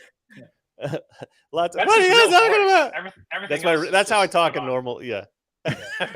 Yeah, this is my show voice. It's just Tim trying to do a bad impression of Sebastian Gorka. His real voice is, yeah. Every time we end the show, we talk in private. I'm like, so what do you think of the show, guys? But Gorka wrote us, and he texted me. And he wrote, "Did you guys ever work out what gay thing Kurt was doing instead of the last live stream?" and then I got a little bit of a plug for his show tomorrow. If you guys listen to his radio show or watch him on Rumble, he says, if you like the Jim Jordan interview, he says, you have to watch my last hour guest tomorrow. This is a hardcore guy from the Heritage Foundation. He goes, this is why I skewered Jim Jordan, because of that interview with that guy. So if you want to see the reason that Sebastian Gorka went and asked Jim Jordan these hardcore questions, it's going to be that interview tomorrow on his show on what is it called? the show's called America First. He's on Salem Radio Network if you listen to the radio, or it's on Rumble. You can find him there.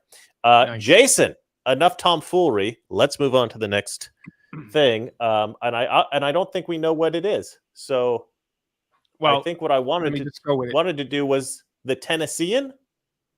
Bill Lee signs a law bill allowing armed teachers. Is that the one you want to do?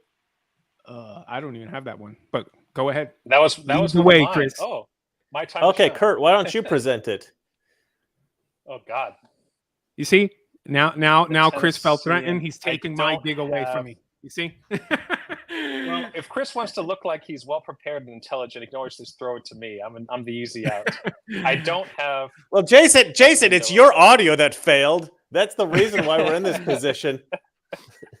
Don't act like this is like I'm like messing around here. Okay, hold on. All right, so let me just read the headline because I didn't read this story, but it's Tennessee Governor Bill Lee signs into law a bill allowing armed teachers. Now, here's the thing about this that I thought was good because I was a little bit worried about it because I thought, oh man, the left is just going to skewer us for this. This is something that they're going to say is irresponsible. It's going to look bad, but it's not. I think they did it in a very responsible way. You have to do, I believe it was 40 hours of training in order to carry a gun as a teacher. Let's see here. 40 hours of training, and you have to be approved, right? You have to be approved. So there is some kind of a system going, and I love that. I just love that. I love that because you need parents to have some assurance that it's not just like random teachers carrying guns in school. You want them to know. But also, wait. Teachers having guns. You know what this is going to create? Chaos. Now teachers are going to be shooting kids for no reason. Like, this is dangerous. This is very dangerous. I knew that was coming. As soon as you said, wait a second, in a fake serious way, I knew that was coming. Yeah. Look. I mean, you can have an armed guard at school protecting the kids for sure. But we've seen this in the past where there's like an armed guard, then there's a school shooting, and the armed guard is like out to lunch, or he's like off somewhere or something, or he can't get there in time because the school's too big or whatever it might be. The police response time is obviously often way too slow. I've said it before on the show. If you want to protect your family, you have to learn how to defend yourself. Like, you have to learn how to defend your family yourself. I would suggest some kind of martial arts training, some combat sport. And I would suggest learning how to shoot a gun, having a gun somewhere in the house. Maybe perhaps Muay Thai, Chris? Well, that's what I chose to do just because that happened to be what the guy that I was training with taught. But I would have just as well chose boxing or some other kind of. My brother's a black belt in jiu-jitsu. I think that's a very good combat sport. It's not so good if you have more than one person you're fighting. Chris, I see it now. A kid's approaching a teacher. He reaches into his book bag. The teacher pulls out the gun, says, "Don't move. What do you have in your bag?" And he pulls out an apple. You see? This is bad. This is very bad. What do you have? An apple. Look, it's ridiculous. Like, the arguments against this I think are going to be a little bit ridiculous, but that's what the left does. The left is very good at telling stories, and they're going to tell a story better than what Jason just told. Jason sort of like made an absurd exactly hard to do story. Well, Jason's intentionally telling us, a story that's ridiculous. It'll be funny if they do use that. This is why the handsome guys are not the ones writing the scripts, or the ones in front of the camera. Whoa, Kurt, come on. I resent this accusation, but okay. We all know who the eye candy on this show is, Chris. Get over it like I have. All right. Do you have anything to say about this particular story, Franklin?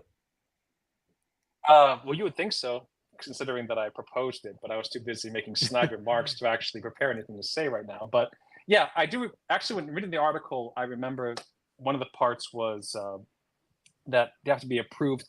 There's a lot of checks and balances, which is good because you want to be able to make sure that the teachers that are carrying guns are qualified.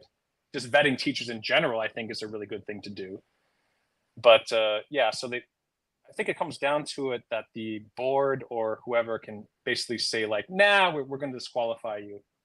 So even if you kind of jump through the hoops as a teacher and you want to be the one carrying the gun, you can just be told like, nah, after all, you can't. So it is a good law. I like it, but I don't think it's going to make any meaningful difference, really, depending on who's on the board, which I would assume is mostly women. Just like teachers are mostly women. Therefore, you're disqualifying a lot of potential candidates. And if the school shooters are smart enough, well, this is Tennessee. The first stop's we're not talking about like California, and then you're done. Sure, but I mean, even Tennessee. I mean, nationwide, worldwide, I would assume that most of the staff in schools is women, teachers and administration. I would imagine that you would have to have some legitimate reason to disqualify somebody, and if they were disqualified for a reason that was not legitimate, I imagine that you could take them to court. Which is good. That's a win in itself. So if you have these policies, and it might actually work. It's a good point. It might actually work as a way to weed out people that are sort of like against this, expose and people. Then the parents, sure. Yeah, Jim Jordan stuff. The Bermuda rectangle again, Chris? Yeah. The Bermuda rectangle just jumped in. Guard my kids like you guard your money. I love that. I think that's great. That's what he says to the teacher while he has a gun on his head. Guard my kids like you guard your money, punk. What's up, Jace? What do you want to look at? Not every teacher has to do this, right? It's not a requirement. It's that would be best. Look, teachers are required to. I'm all for it. Like all the teachers are like, "What is your major malfunction, soldier?" Look, everybody should have the right to protect themselves. I don't care who it is. If you're old enough to have a gun, then you should be able to protect yourself in any ways possible. And I think teachers having guns. I think teachers having guns, and if people know like teachers will have guns, it's a deterrent right there. Exactly. So exactly. I'm all for it. 100%. Hey, here's a thought. If you've got a teacher who applies for this gun concealed carry thing, and they are somehow disqualified, should they actually be a teacher? Good point. Like, shouldn't they be just like, if whatever it is that disqualifies you from having a gun, like, should they go, oh, actually, maybe this guy shouldn't be teaching at our school? Anyway, just a funny thought I had here. All right, let's go on to the next story because we're going kind of slow today for some reason. Can I say the next news story? I believe this is the Scottish Prime Minister.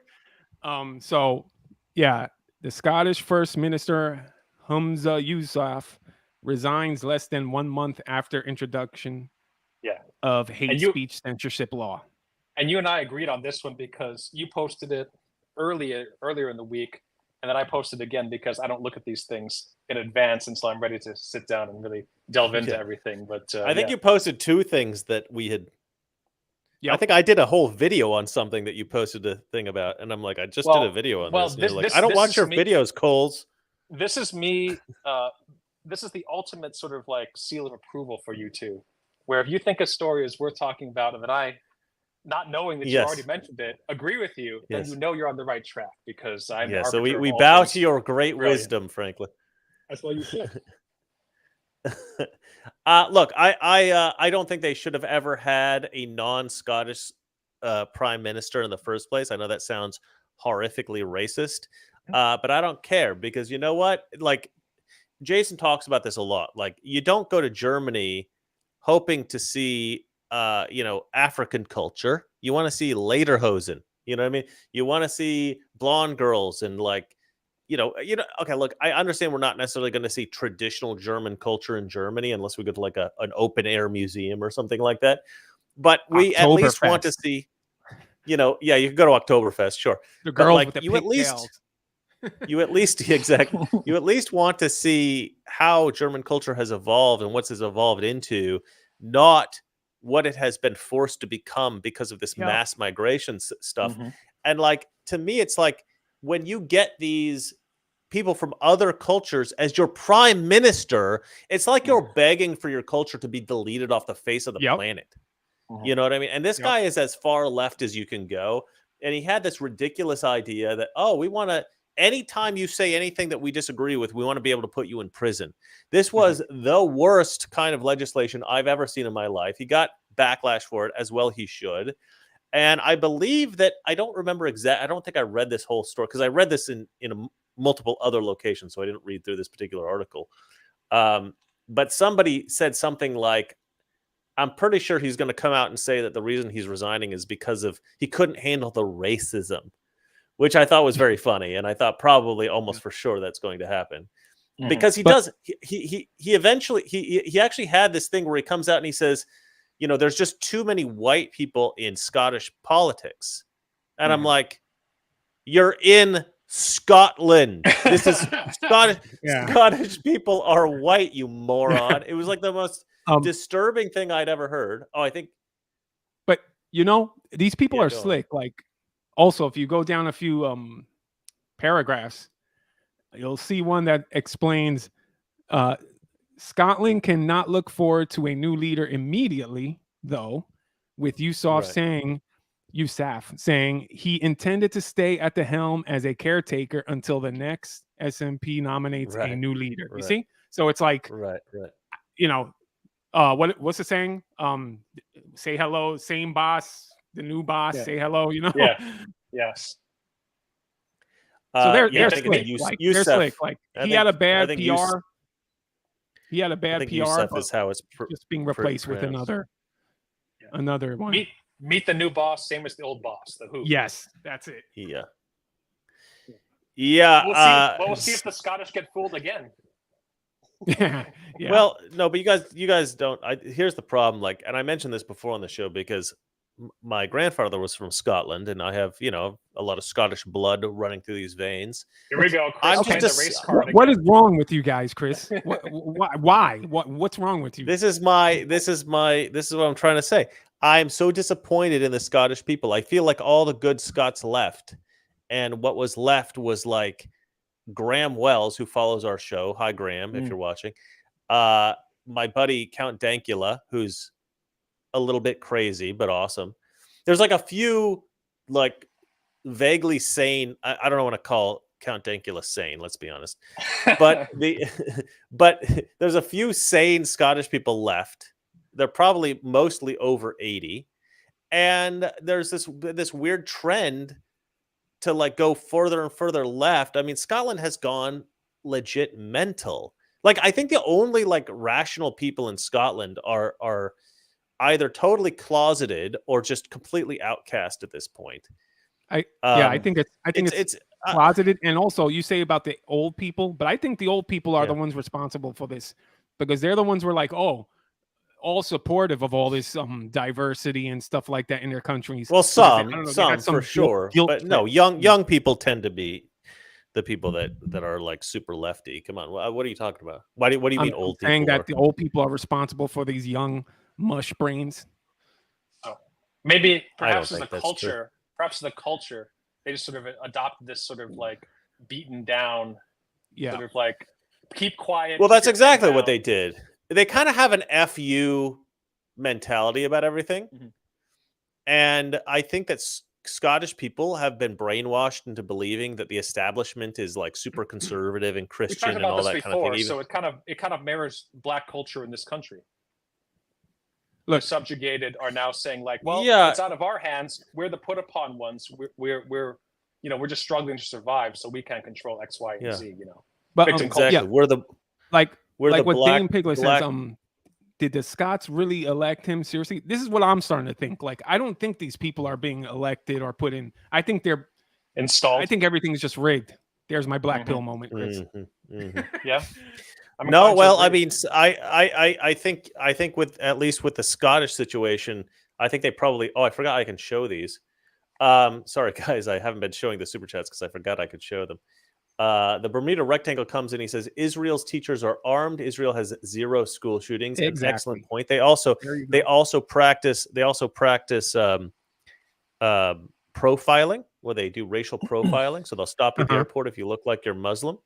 and they have zero bombings at their airports. So Israel is using the non-PC but super effective techniques to stop crime. They are culturally unified.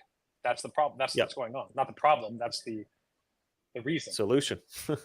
Well, no, they do have Muslims that live in Israel. They're not entirely.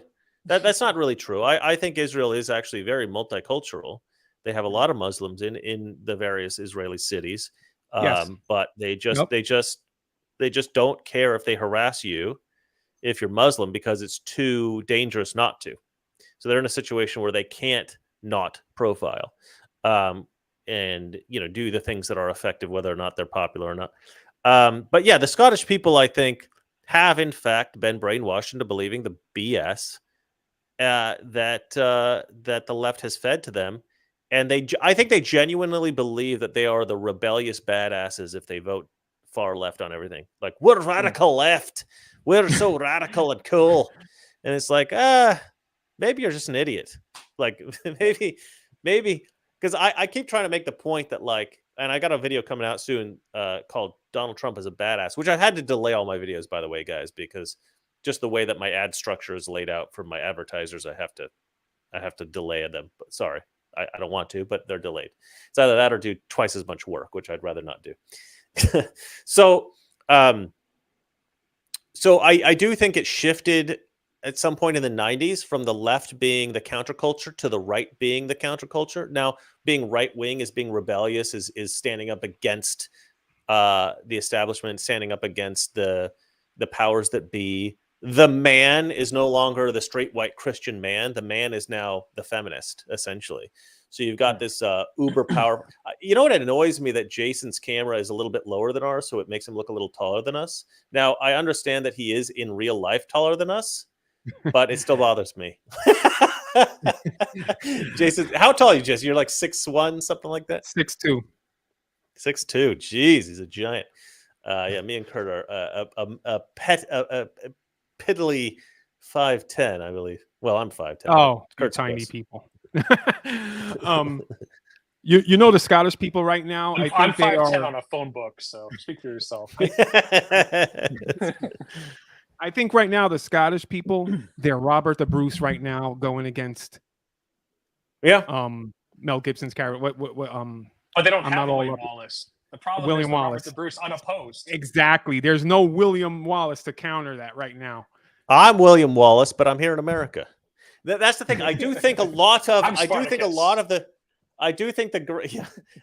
Napoleon complex. That's exactly what it is. We need to retitle it William Wallace complex. Well, Napoleon complex is like short people. That doesn't make any sense. No, I'm saying what somebody said. What you were just talking about, your height. Oh, the height thing. Yeah. Fair enough. No. I do think like a lot of the great Scotsmen, like the great fighters, the great, the courageous Scotsmen actually did leave and go to America. So now we have died in all the nation wars.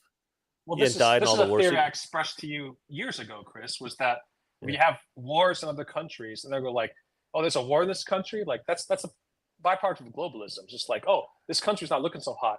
Let's go to this other country where we don't have all these wars and stuff going on. Just like, okay, well, if turmoil erupts in your country and you've got, it's like Mordor or whatever, to use a fictional reference, it's like when the enemy's at the gate, if everyone that has the option of turn tail and run does that, well, who's left in your country?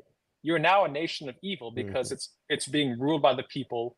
Like it's being ruled by the cowards. You're saying, yeah, you wind up turning into France. Yeah. If every nation, I apologize to the French viewers. That's a brutal stereotype. I just think a lot of the best people, a lot of the best men just were killed off in all these wars, and like it weeded the bravest and most courageous away. Chris, you're agreeing with the It's so sad. It's so sad what's happened to that country. All right, let's move on. I'm too depressed by this nonsense. But at least it's good news. This guy's leaving. But I'm afraid of what they're going to get next. Yeah. Ewan McGregor told us 20 years ago it's S being Scottish. He warned us. That's shite being Scottish. Yeah, it's true. Yeah. It's shite being Scottish. Yes. That Maybe was it is, I wow. don't know. Is Ewan McGregor in the chat? Like, where did that come from? I didn't. Don't you dare compare me to Ewan McGregor. I am much more of a thespian than he is. I should have been Obi-Wan. You're something. So, Chris, what would you like to Which go is in true. next? I think that the next thing is Biden's attempt to replace Karine Jean-Pierre. Yes, Yeah. that is. Biden aides attempted to replace Karine Jean-Pierre as press secretary. Top White House aides launched a failed plan last fall to boot press secretary Karine Jean-Pierre from her position because of poor job performance. Sources told New York Post. Karine Jean-Pierre, but that's okay. Karine? What did I say? Jean. Karen? Jean. Oh, Jean, not Jean-Pierre. well, I'm not Haitian, so I'm not French, so. Anyway, Jean-Claude Van to. Damme was press secretary. Go on. Exactly. Yeah, Jean-Claude Van Damme. We should. Or Karine. So yeah, Claude basically, she was so stubborn, she refused to leave. It's funny because if you read on, let me see if I can find it. Oh, one quoted, Karine doesn't have an understanding of the issues, and she reads the book word for word. That's embarrassing. No. Actually, recently she did a press conference where she didn't have notes in front of her, and people actually noticed it, and they were like, "Oh, dude, she's actually doing a press conference without her notes." Oh, like, she did a well Biden. done She for upgraded to trying. the earpiece. I guess, yeah, maybe, yeah, I don't know what, but I think, yeah, I do think that she's probably not particularly well respected within her peer group in the White House. And here's the thing about the whole racial, sex and gender and sexuality and all that bull crap. The left spouts a lot of this stuff about like, oh, we want to elevate these, gay people. We want to elevate black people. We want to elevate women, blah, blah, blah, blah, blah.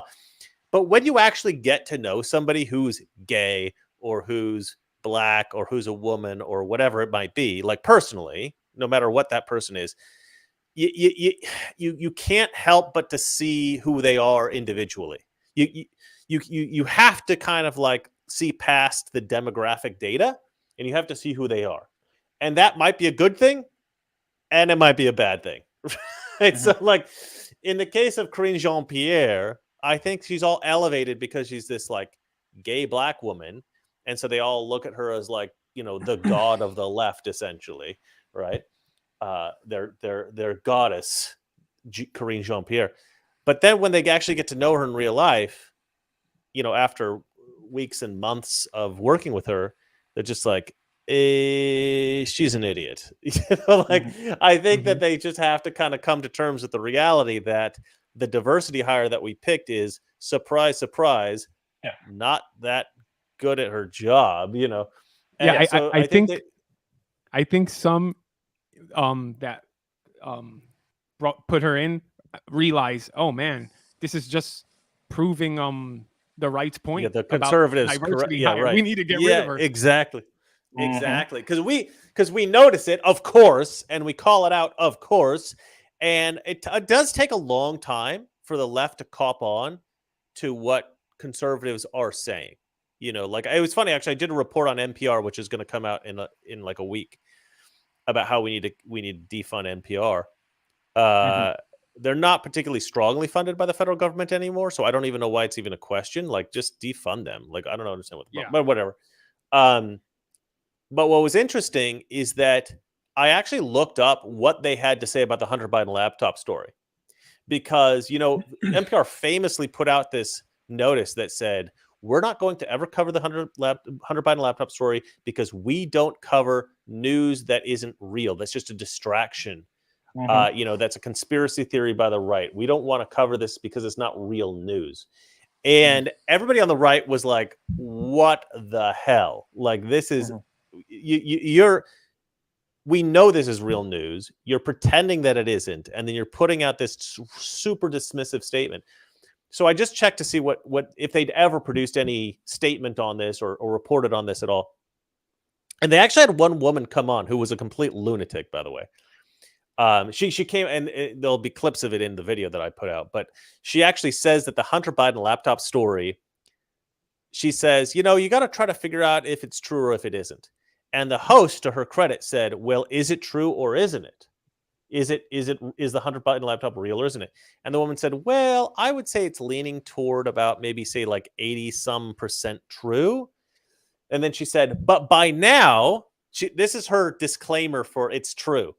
By now, it's been this data has been handled by so many different people in the conservative circles, like Rudy Giuliani and whatever, that we believe it's probably been corrupted and you can no longer trust it. Mm-hmm. Well, no, it's just true. Okay.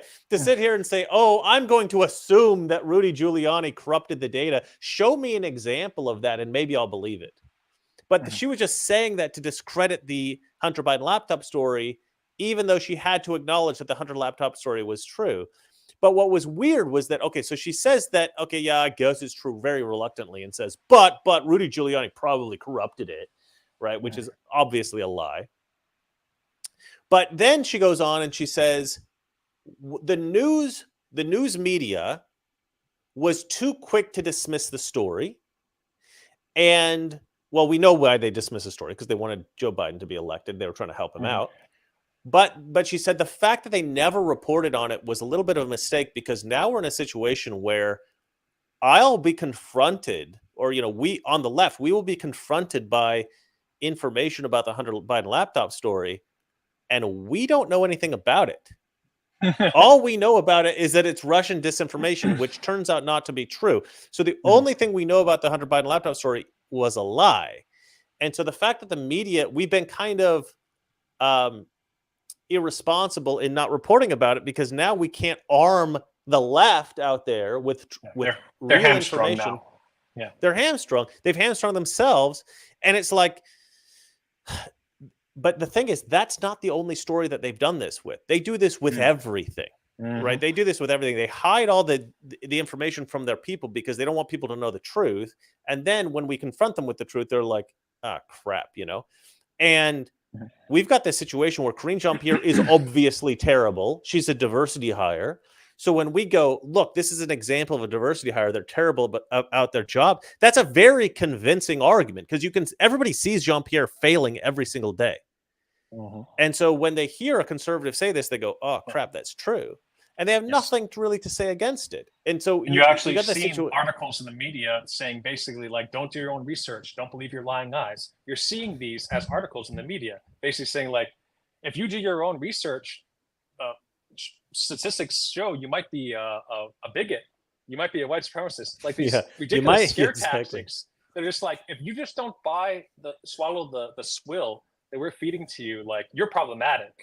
Like, this shows desperation. Yeah, that's a big part of my story about the NPR situation, is because they brought in the CEO that literally said about Wikipedia, because she used to be the CEO of Wikipedia. She literally said, the truth is a distraction. Our obsession with the truth is a distraction. And what we should really be looking for is the best of what we can know right now. Well, what the hell is that supposed to mean? The best of what we can know right now? She's basically saying, look, there's lots of things we can know, but I'm going to tell you what the best things are, and forget what the truth is based on facts and objectivity. Just believe me. And the reason that the left wants you to think that is because if they can get you to believe that what they're telling you is better than the truth, they become your God. Better for them. You just bow down to everything that they say. You ignore reality and you just accept what they say. And that's their ultimate goal, really, is to have total control over your thoughts. And I think it's a little bit difficult to do when they're confronted with the obvious truth of somebody like Karine Jean-Pierre being an absolute disaster. Now, apparently the reason that she refuses to leave and the reason that they can't just fire her is because she is a gay black woman. She is exactly what the left wants to see, or what these like hardcore radical leftists they want to see, because they elevate these people so highly. So the Biden administration is screwed. They brought in this person as an example of a gay black woman who can excel in a great position. She obviously failed, proves the right correct all the time, and they can't get rid of her, because what is she going to do? If she doesn't step down, they can't fire her, and she knows that. So they're in a terrible position right now. DEI is blowing up in their face. The same thing is happening with Disney and with like the studios, with the movie studios, the television production, things like that. The same thing is happening with in various industries. You hire these DEI people because you're pushing that thing like, oh, look how awesome we are, and you can't get rid of them, because then it's like, oh, now you're the problem. Now you're basically Trump.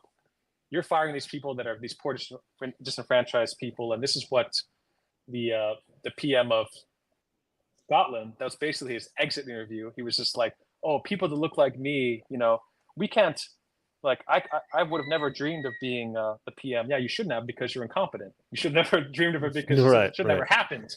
Yeah. And then he's saying things like, oh, like populism is bad. Populism is bad. Oh, you mean representing the majority of your constituents? That's what's bad? You got to focus on the minority because they're the poor disenfranchised. What about people who represents the country, whose country it is? And if it was a meritocracy, then Jean-Pierre wouldn't be in there. You'd have Jimmy Kimmel, you'd have like Stephen Colbert, you'd have these old white guys who are really good at spouting BS talking points to the left and making it entertaining, at least for their pitty little audiences that lose to Fox News every night.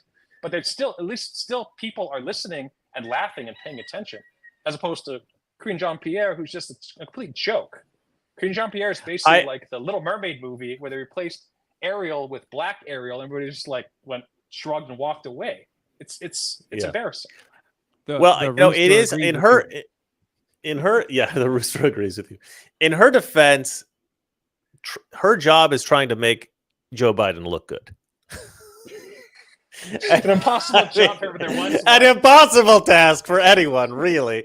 But even so, she still somehow manages to screw that up. Like, as impossible as that is, she somehow manages to still. At least she knows how to get out of a room, which way to go. Well, I'm not saying she is as incompetent as Joe Biden. No one. But is. She's no, you can't be.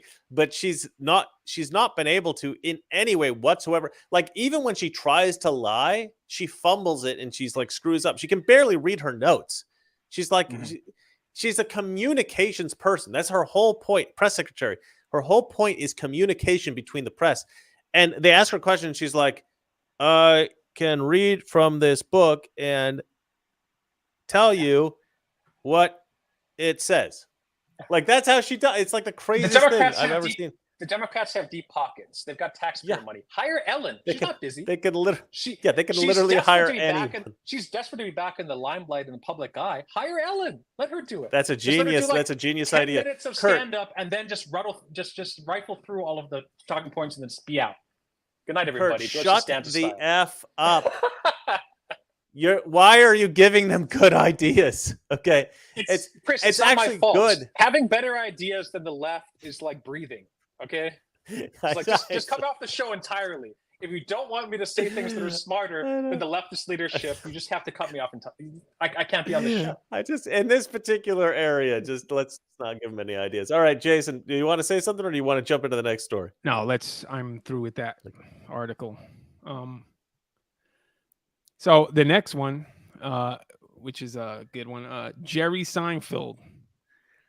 Wokeness, this is a good extreme one. Left. I believe it's Seinfeld.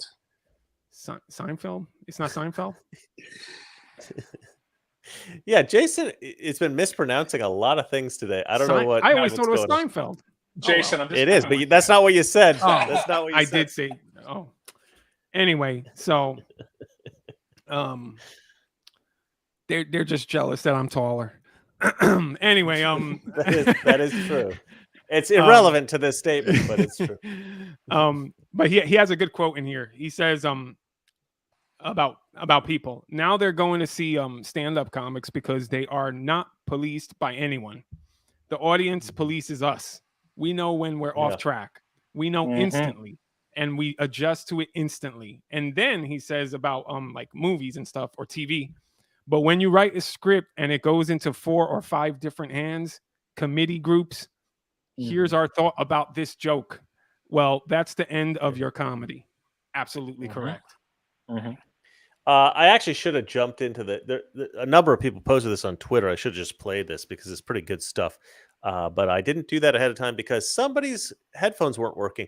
Anyway, there's a real big distraction earlier in the show. Anyway, I love this, but I don't really like Jimmy Carr and Conan O'Brien did a great podcast recently. If you want to see that, if you want to listen to that, look for Conan O'Brien podcast with Jimmy Carr. Fantastic insights into comedy. I actually forced these guys to listen to it because I was like, our show should be like this. That's how good it was. But they had an interesting insight, which I think they came to a great conclusion they came to a great conclusion, but they originally started from, I think, an incorrect premise. And both of them said, like, I don't think that we're being censored at all. And I'm like, what the hell are you talking about? And they go and they were saying, like, back in like the 60s, 70s, stand-up comedians were very strongly censored. You couldn't say a lot of stuff. Now you can say basically anything you want.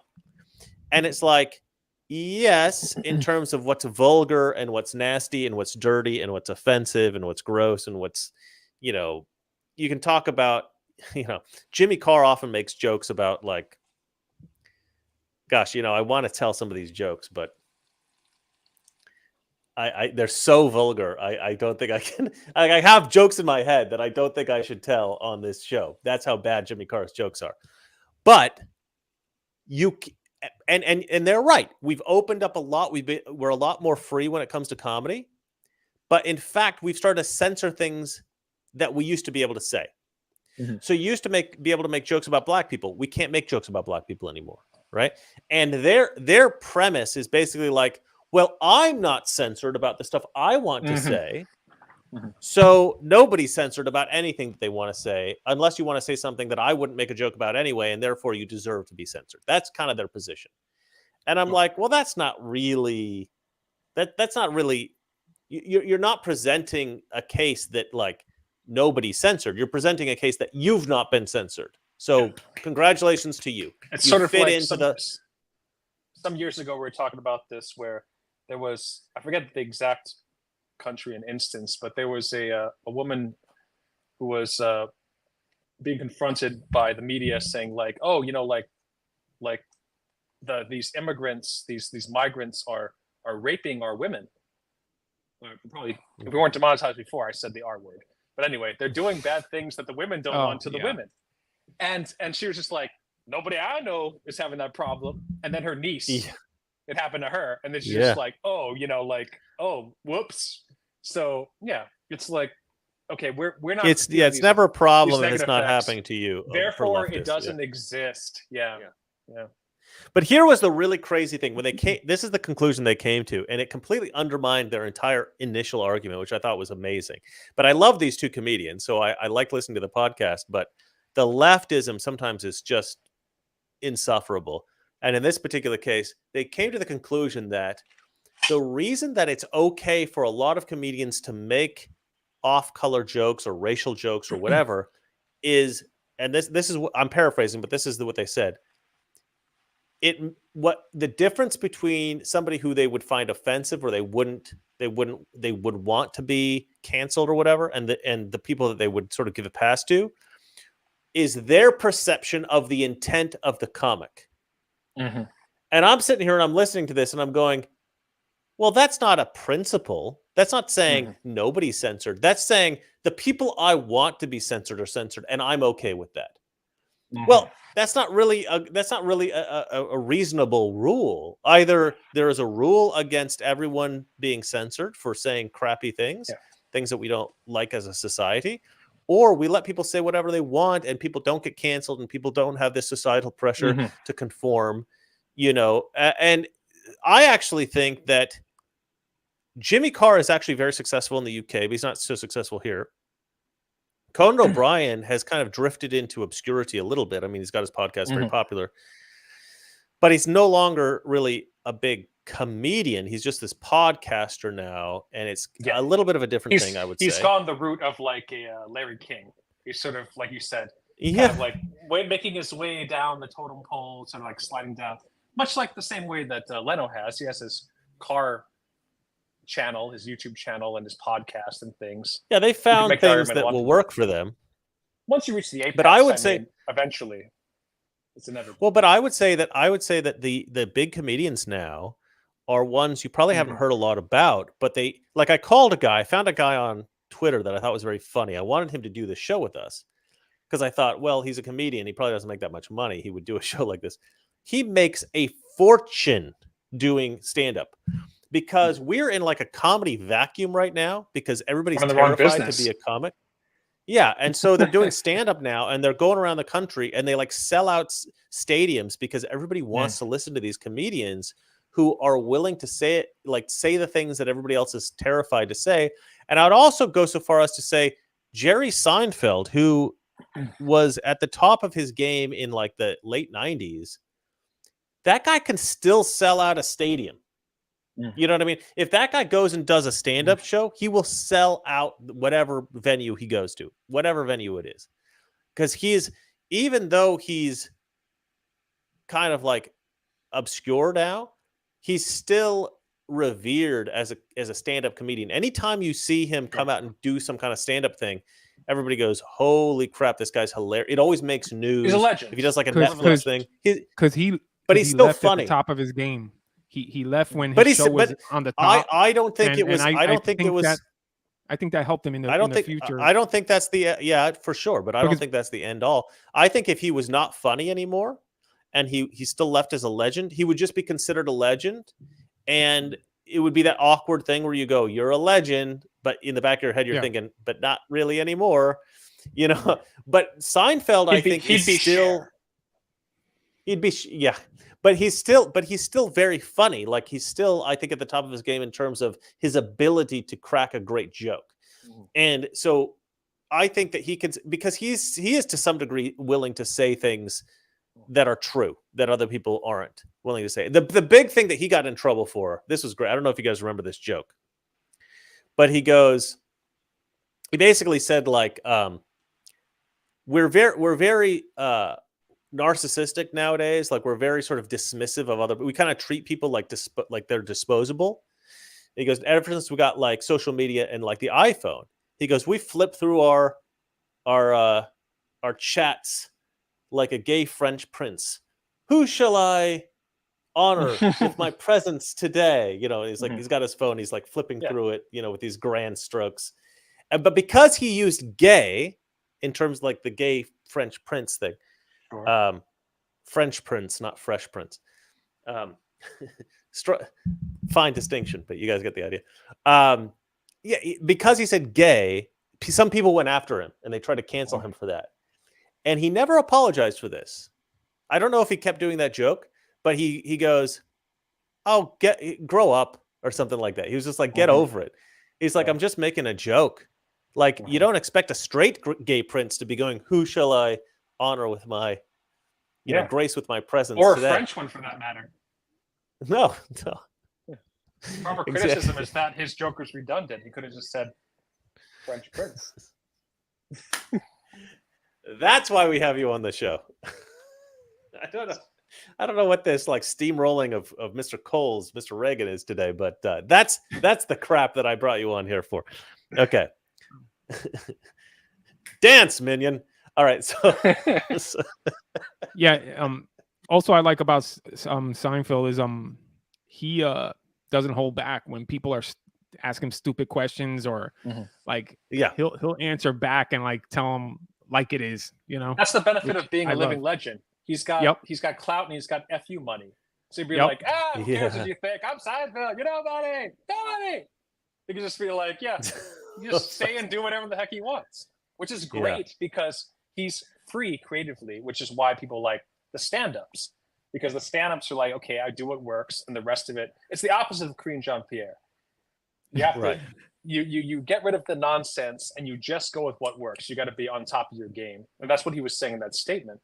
And I feel like too, comedy is Chris, you and I were talking about this. Like these stand-up comedians are like blowing up right now because they're just basically not being affected by the culture that's affecting the rest of media. That's affecting like TV and movies, things like that, where everything's going woke. The comedians that are successful are not, so they're existing in a vacuum, and they're just basically doing what they always did. But now it seems like awesome because they're a rare breed because of how much the culture has shifted. And yeah, exactly. In terms of like movies and like TV shows and movies stuff, like, can you name like what a great sitcom is right now? What a great comedy film is right now that came out the last 5 or 10 years? No, everybody is watching on these streaming services. They're watching movies and TV shows from 5-10 years ago because well, on that note, let me actually play this because I just looked it up while you were chatting, and so let's just play. It's 30 seconds. Let's just play it. It used to be you would go home at the end of the day. Most people would go, "Oh, Cheers is on. Oh, MASH is on. Oh, Mary Tyler Moore is on. All in the Family's on." You just expected there'll be some funny stuff we can watch on TV tonight. Well, guess what? Where is it? This is the result of the extreme left and PC crap and people worrying so much about offending other people. When you write a script and it goes into 4 or 5 different hands, committees, groups, here's our thought about this joke. Well, that's the end of your comedy. And actually, he makes a point. He makes an interesting point right after that. He says the reason that Larry David could get away with a lot of his non-PC stuff at Curb Your Enthusiasm was because he was grandfathered in. He was so old that he basically just made his show and literally said, grandfathered. Yeah, he goes, well, I was around before these rules were applicable, so I don't have to abide by them. And they kind of had a little bit of a laugh over that, and then I think Chrissy Mayer came in, or somebody. I think it was Chrissy Mayer. Good person, Chrissy Mayer. Love that chick. Anyway, she's quite funny. If you've not seen Chrissy Mayer's stand-up stuff, she's actually quite funny. I think it was her. She came out with this point that was like, well, if it doesn't apply to Larry David, why does it apply to anyone? Like, this is stupid. This is stupid that he gets a pass because he was around before these rules were applied. Just don't apply to these rules to anybody. It's like so stupid. But you know what? I don't think it really has anything to do with trying to make the best show, or even trying to make the most family-friendly show, or trying to make the most PC show or publicly digestible show for the broadest audience, or whatever it is that you might think corporations might want to do. I actually think it has to do with the corporations themselves wanting to push a particular message. And I don't think it has to do with Larry David being grandfathered in. I think it has to do with Larry David being such a legend and such a big name that it's not the corporations that say, oh, he gets a pass because he's old. I think it's the corporation saying, I think the public will give him a pass because he's Larry David. He's such a big deal. He's such a legend that we'll let him kind of do whatever he wants. If you're a big enough star, you can get away with stuff. You know, it's like Trump once said, if you're a big enough star, they let you grab him by the kitten. Yes. And you know what's funny about that when he said that, just so that everybody knows, Trump wasn't saying, oh, you know what I like to do? No, he said there are certain women in Hollywood, certain girls, that if you're famous enough, they'll let you do anything. And I can tell you for a fact, having lived in Los Angeles for 12 years, in fact, I lived there longer than 12 years, but consecutively I lived there for 12 years. There are women like that. I've met these women. It is disturbing. There are women who are like fake. Huh? I was going to say your right hand still stinks to this day. I was not that famous. I was not famous enough to be able to indulge in this. Better looking than Trump. We can agree with that. In this luxury, yeah, that's true. I had to work for it by being handsome. No, but the point I'm trying to make is it was disturbing. You would meet these girls that were like essentially fame chasers. You know how they're like these gold diggers. Well, there's also fame chasers. There's girls who like I actually had this when I started my channel. Well, not even when I started it, like well into the channel, I would get girls that were trying to like hook up with me through Twitter or through other social media, trying to befriend me or trying to get close to me, trying to date me even, because I was Mr. Reagan and they knew me from, you know, whatever. And I was just always like, okay, get the hell away from me. Like, this is disgusting. The show has Like, evolved like at this point from Chris talking about women that he's actually had relationships with to ones that he's turning down and just sort of like brushing aside in his daily life. Yeah. Yeah. No, but it does happen. I mean, even at my level, which is not that impressive, I don't think, you still get it, you know. And what's funny is you don't expect it. So you get women who will reach out to you and you think that what they're reaching out to you for is legitimate. You're like, oh yeah, I'll talk to you about this thing or whatever it is that you want to talk about. Like I try to be pretty generous with anybody who wants to talk to me. You know, I'll listen to them. And then every once in a while you realize, you're a fame chaser and you got to kind of get away from them, you know. And sometimes you've already sort of developed some level of friendship and you're just like, hey, okay, now what do? I got to get away from this person. But yeah, it's obviously worse if you're a bigger star. But yeah, it's a real phenomenon, as Trump was saying. But yeah, so fame does come with a lot of perks. You can kind of do whatever you want in Hollywood, the more famous you are. So I think that's what was going on with Larry David. People just let him do whatever he wants because he's just too dang famous, just too dang revered. He was too much of a legend. I don't think this story was supposed to go on for so long, but Jason, you got anything to say about it? No, I'm good. Ready to move on. All right. I got a couple of jokes to dispense, but I'll spare you those. We can move on. No, I want them. No. At this point, I've undercut them myself, so we need to move on now. Sad. All right, let's go, Chase. Okay. Cry face. So, let's see if I get this right. In Kuti. No. I would never get this. See? That's pretty good, right? I got it. Tells Doctor Who fans, don't watch. Turn off the TV after his debut ratings fail to impress. Now, I wonder why that is. Kuchi Gatwa. Actor Nkuti Gatwa, now the star of the long-running science fiction series Doctor Who, is telling potential viewers not to watch the show if they don't like his casting or his political preaching. Well then, yeah, this is okay. a weird. This is a weird thing. I don't watch Doctor Who. I'm not a huge Doctor Who fan, so I'll just probably pass it off to you guys. But the basic concept here was that Doctor Who just keeps trying to create these controversial casting choices for Doctor Who. Doctor Who was like a show that's been on, I believe, since the before Christ. I believe Doctor Who's been on. Yeah. It's been on for literally forever. And so they always hold on, let me just finish.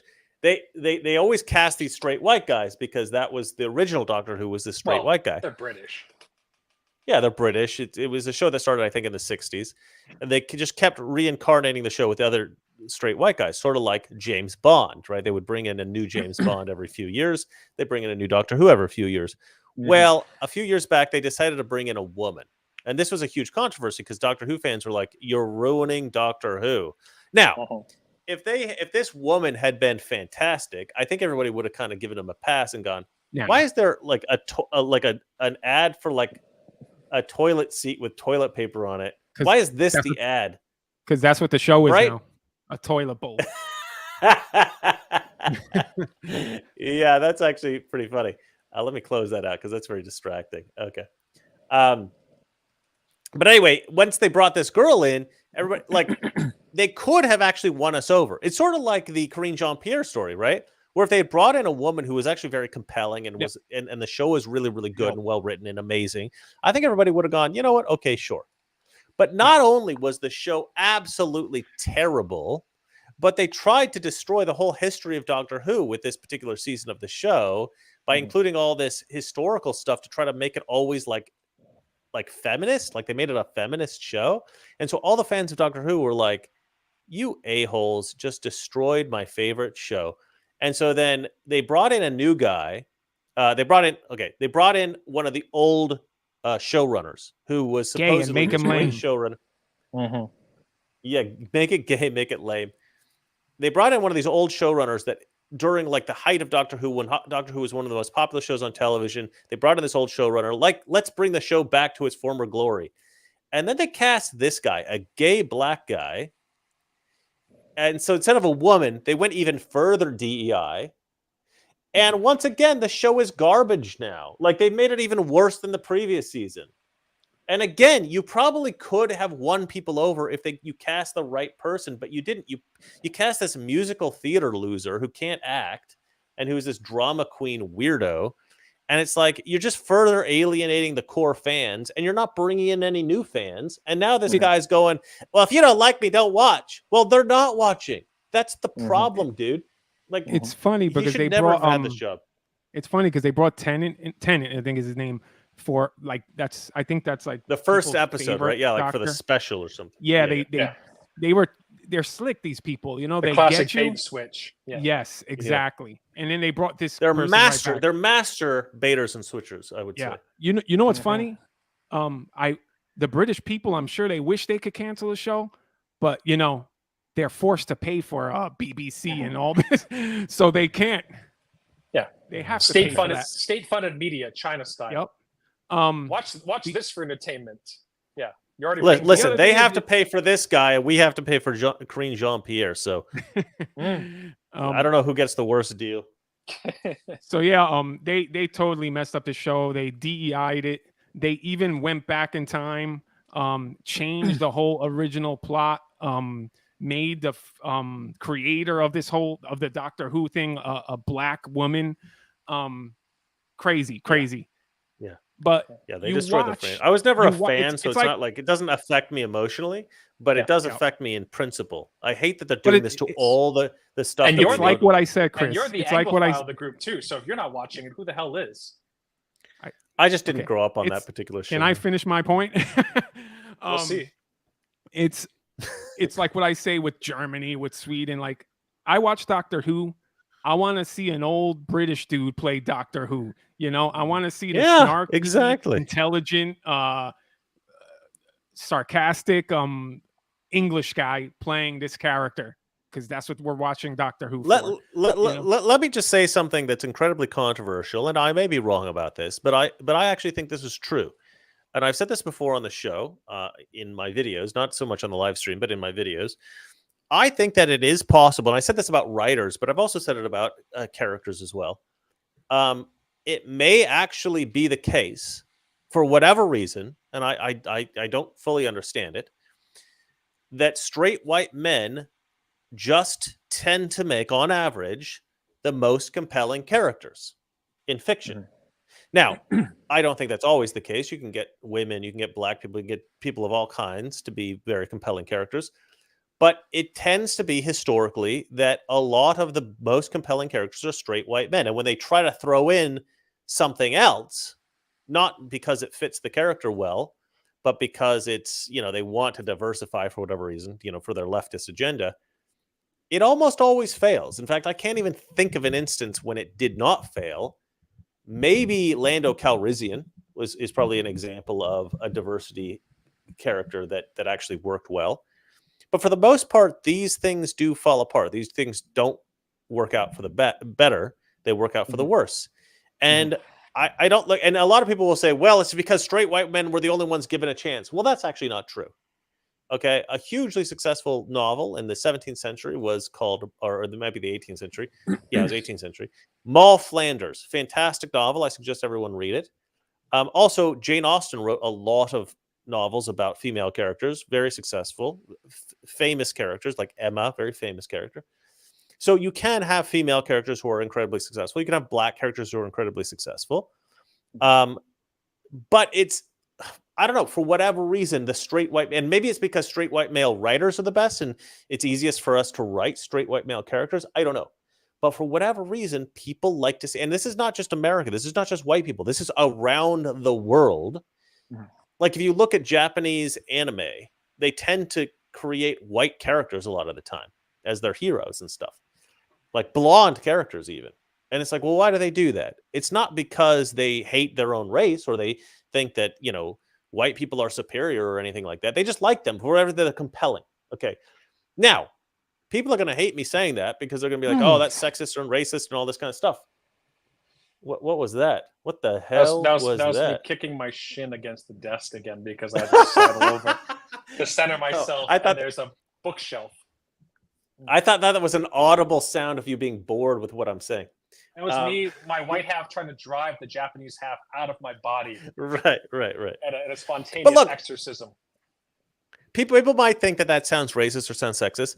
I don't necessarily think that's an indication that white people are better than anybody else or men are better than women or anything like that. Or straight people are better than gay people or anything. That might just be true, and I don't know why, right? I don't know why that would be true.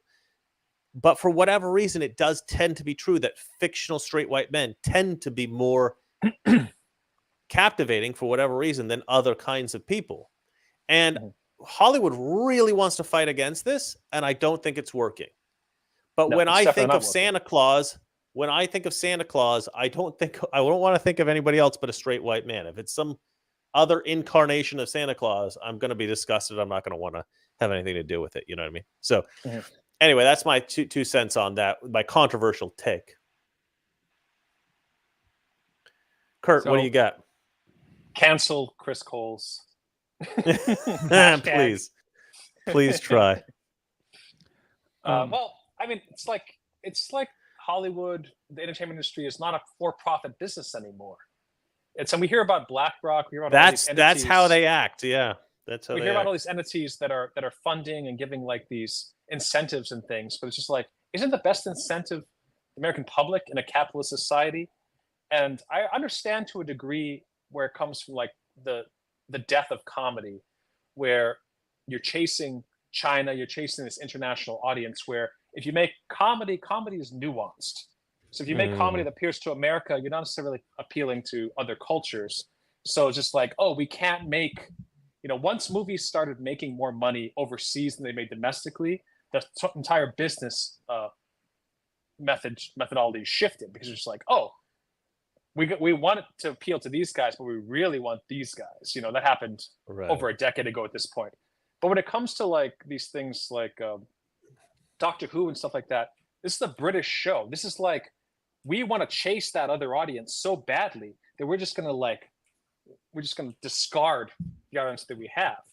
The audience that likes the show, we don't want them. We want these other guys. Like we did Star Wars and The Last Jedi. Just like, oh yeah, this audience that we have, they're problematic. They're not the ones we want. We want these other guys. But it's almost like they don't realize. It's just dumb from a business perspective. Yeah. Yeah, it's sort of like, okay, let's say you're a business that makes like pickup trucks, and it's all about towing capacity, and it's all about like this masculine sort of brand. And then you're gonna go like, oh, you know what? We want that Subaru brand. We want the snuggling puppies like lesbians. Let's just go after them because we feel like that's a better market to go. Why are you doing that? Just like you've got. But even if you do that, you can do that without completely alienating your own market, right? It's what Gillette did when they were like, "Oh, men are too toxic," and that's how I started my channel, by making a joke about that.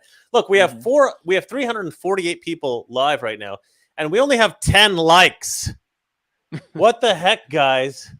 If you want to be a part of the conversation, throw in a super chat. We'll have a little chit chat with you guys. I want to try to make this a little bit more interactive with the fans. And we are a little bit overtime right now, but we have not gone through hardly any of our stories. So we got to kind of run along. Kurt, according to Sebastian Gorka, Kurt just said something deep, seemingly obvious, but deep. He says, Hollywood is no longer for profit. And I agree. That is a very profound statement. They are tailoring their films to a very specific group. And it's not the audience. It's not the fans. It's not the public. It's, like you said, BlackRock and these special interest entities and their own, as Gorka says, they're purely ideological, 100%. They are catering to their own whims. They're what Kurt used to call self-indulgent. You have these filmmakers who are very self-indulgent. They'll make a film that's for their own personal taste, and they don't consider the audience at all. Well, now you got an entire industry doing that, or tailoring they're all slapping each other on their backs, or doing something else with each other. One or the other. All kinds of things are on their backs. So yeah, it's not a. Does Sebastian Gorka say seemingly obvious but deep? Yeah. That's Sebastian Gorka. He is so desperate to be your best friend that he just like craps all over me at any turn. Even when it looks like a compliment, it's got to be backhanded. Sebastian, it is no. He's sure. Come on, you're being overly sensitive about this. When you say seemingly obvious, it's one of those things that once you hear it, you say, "Ah, of course. Why didn't I think of that?" It's so obvious now that you've said it. It's not like he doesn't mean obvious like everybody knows that, Kurt, idiot. That's not what he's saying. He's saying, Chris, it's called making a joke. Now I'm the asshole. Thanks a lot. Well, your joke, nobody got that was a joke. Sebastian Gorka got it because he's smarter than you and taller than Jason. Maybe. Well, to get back on point, all these movies, they're not making any money. The TV shows are not getting views. So obviously that's what it is. They just don't care anymore. They want their views, their propaganda out, and they're willing to lose money and all that stuff. I'll tell you what it is. So, if you watch like Doomcock and these kind of shows, it's the people that they know the ship is sinking, but they're still getting paid to stand there and hold the wheel. So they're not going to go, you know what, guys, this isn't working. Therefore, I'm not going to take this paycheck. They're like, I'll take the paycheck. Like, I see the iceberg. I know we're heading for it. But like, but I'll still. But I love these shows for that because I love watching these people on YouTube go off on them. That's the best part of it. And it's specifically Disney. Like Disney is really the biggest shame of all because Disney was such a great company and they produce so many things that are part of the American landscape. And now they're taking our American culture and they are absolutely crapping on it. It's what I believe it's what Doomcock calls cultural, what do they call it? Cultural vandalism. Yes. I love that. Cultural vandalism. Gorka writes, move over, Kurt. He has a new best buddy. It's Dr. G. and he goes, and yes, I'm 6'3", so he beats you. Okay. Okay. One inch. We're gonna look forward to the new rap album. Dr. G. Listen, I'll be sure if I ever meet him to wear my high heel boots. This can be the Eminem to your Dr. Dre. We're gonna have Daisy Cousins on the show on Monday, but we're gonna have to bring in Seb next. Seb will be our either Seb. This Thursday. He's friends with him, so that's what he calls him. He calls him Seb because there's some. Everyone calls him Seb. At Thursday, or actually, Trump in one of his more recent speeches goes. He goes, look at who is that? Sebastian, stand up, Sebastian. And he goes, everybody calls him Seb. I call him Sebastian. That's right. Guys, he practically is on the show right now, so. I know he is. He's always done this. He's got to come in. Maybe this Thursday, maybe next Thursday, I'll talk to him. We'll work it out. But we'll bring him on the show, guys. So, what do you say? We got some we got some super chats. What do you say we speed through this stuff? Yeah, let's speed through it. Why don't we say we do the super chats and then call it a day? How about that? No, let's speed through some of them. Hoff Power Concrete and Simplified Crawfish Company gives $2 and writes, hit the like. Also, buy me some stuff. Buy some stuff, not buy me some stuff. Yeah, buy some of our awesome merch. We've got some awesome merch, guys. Toxic Masculinity. I should go ahead and present that actually on the old screen here. Hold on, give me 1 second. Oh yeah, there we go. Toxic Masculinity. Look at this. Look at this beautiful stuff that we've got. Look at that T-shirt. Look at that mug. Oh, beautiful, beautiful. All your friends will wonder, why the hell do you have that? That's weird, huh? And then you can tell them about our awesome show. Frodo Lives writes, okay, stop yelling. Calm down. We do yell a lot on this show. We need to work out how to make it a little bit more organized. Holes, it's hard to get a word in edgewise. You got to really make your point heard and he's so desperate for attention. This is like the Get Chris show. I feel like I'm being persecuted like Donald Trump. All right, let's move on. Let's move on to the next story. Let's move on. Let's do these things rapid fire. Okay, Florida student targeted with cease and desist by Taylor Swift reveals climate crusader flew 178,000 miles in year one. In 1 year. I'm sorry, in 1 year. The hypocrisy. It's incredible. But they have a belief that look, we're here for the greater good, so we're allowed to, because we are famous, we are great, and Rules we are for thee, not speaking for up. me. Yeah. Exactly. You peons, no, you gotta sit down and stay in your home and not do anything, and don't be a waste of space. It's like AOC with her SUVs. Like, well, I have to like go places, you know, the whole thing. It's like you see examples of this all the time, and I'd be fine with it. That's the main problem I have with like the leftists and the Democrats and stuff, is the hypocrisy. I hate hypocrisy. It's just like, okay, you want to be an a-hole, you want to do this, that, and the other, do it, but own up to it. Be forthcoming about it. Don't be serpentine about it. And if you want to be like present yourself as some sort of like crusader for the BS, like globalist, preserve the planet, stop global warming, all this kind of stuff, feed into that fantasy, and try to like, try to be some sort of a crusader for that. Practice what you preach. Yes. Otherwise, shut it. It's one or the other.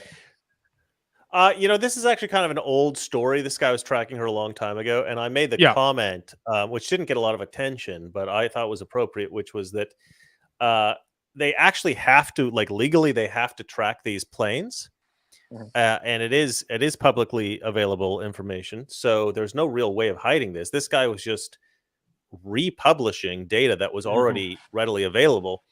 So there's no real, it's just that his particular republication was kind of popular. So then she was mad at him for that.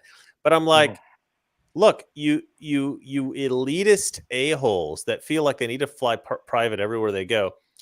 If you don't want to be tracked, you can always fly commercial. It's not the end of the world, guys. You could fly first class. Wear like a baseball hat. Hopefully people won't notice you and you're good to go. Like, I don't know what's this. Like, she feels like she's being targeted. Like, she's in danger.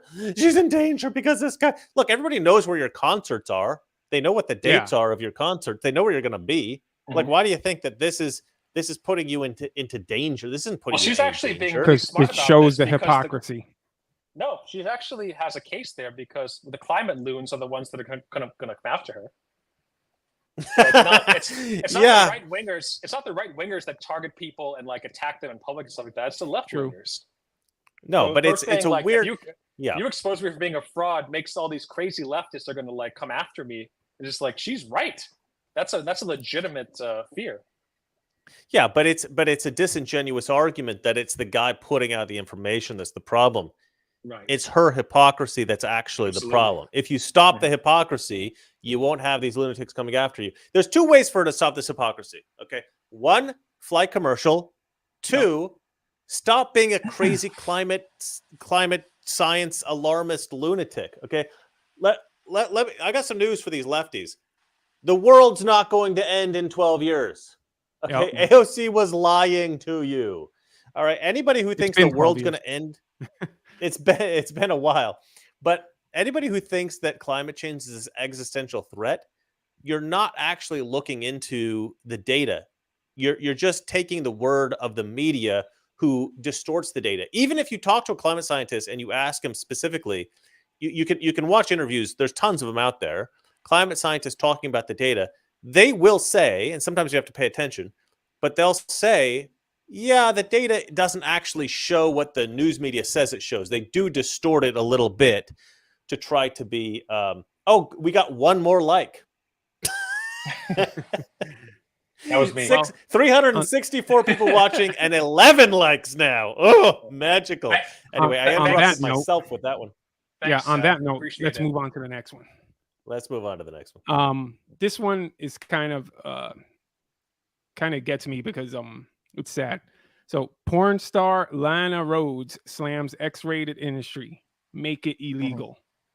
So, here you have, like, it's sad because you have a very pretty, beautiful girl that could have done so much. Maybe she could have been a successful model, but she decided to go into porn. Hold on. I don't know why this audio is playing. Finally, a name that you can pronounce, Jason. What a coincidence. You actually know who this one is. I get it. But it's funny because I was reading an article and it says that she's 26 and she's already hit the wall. So it's a sad thing. Really. No, that's what are you talking about? That's she's never heard of MILFs. Yeah, Chris, your favorite, right? Gorka says that the 11th like was his. Thank you, Gorka. That's what I speculated. Yes, thank you. Listen. I think MILF is like a big category ever since that movie came out, right? The that invented the term. What is that movie? What was that? American Pie. American Pie. The thing is, she doesn't want to be in porn anymore. She has regrets. I had a girlfriend tell me that that's the only porn her dad watches, and I'm like, I don't want to know why you know that.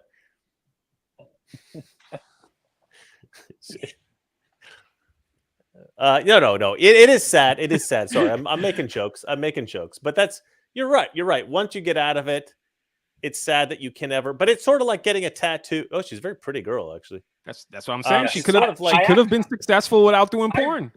I read this article. I read a lot of roads for the articles, and I read through this thing, and she claims that corn before she got into the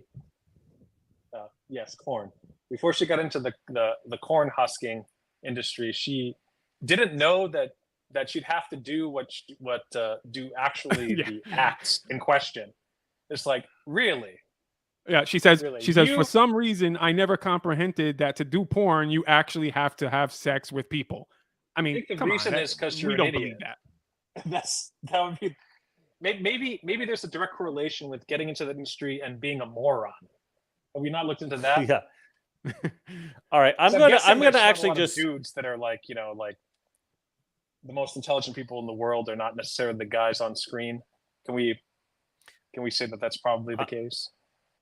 I'm going to come on. No. What are you talking about? Porn actors are the most brilliant men on the planet. Hello. I mean, look the scam that they've figured out how to pull. Yeah, true. Yeah, absolutely correct. That's like the ultimate. They're geniuses. Okay, let me just transition just very quickly, because I have another story that's very similar. Well, not very similar, but related to this one. If I could find it, give me one sec. Nope. Yep. Okay, here we go. Check this chick out. So this chick, I didn't realize this. This is because the original story from Leading Report says that the TikTok creator claims, the TikTok creator they called her, she's actually an OnlyFans content creator. This is a wild story. Listen to this chick.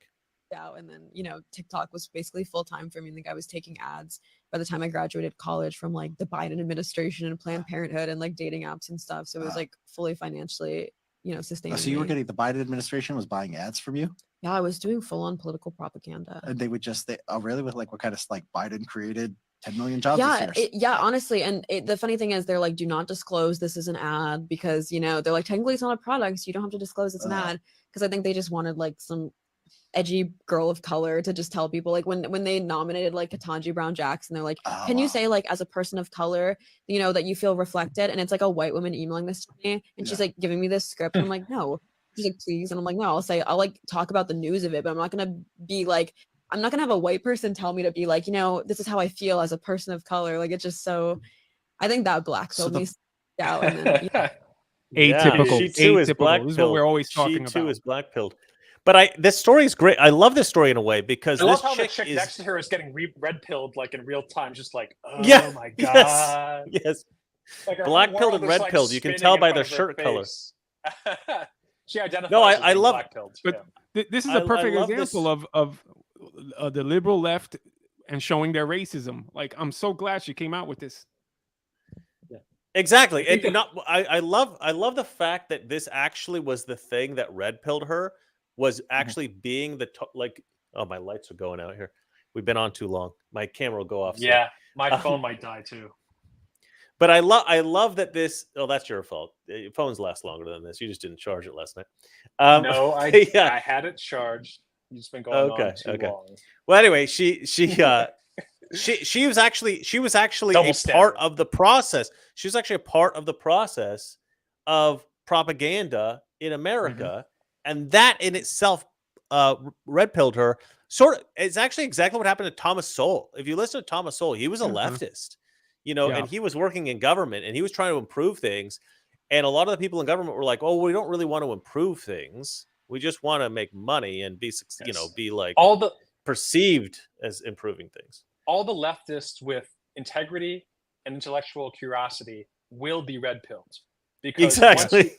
Once you investigate anything beyond surface level, you will realize that it's BS. And I think the beauty of the story, the real important part of this, is that a pornographer, someone who made her living by basically like showing her private parts and doing like weird stuff on a webcam, has more integrity than the Biden administration.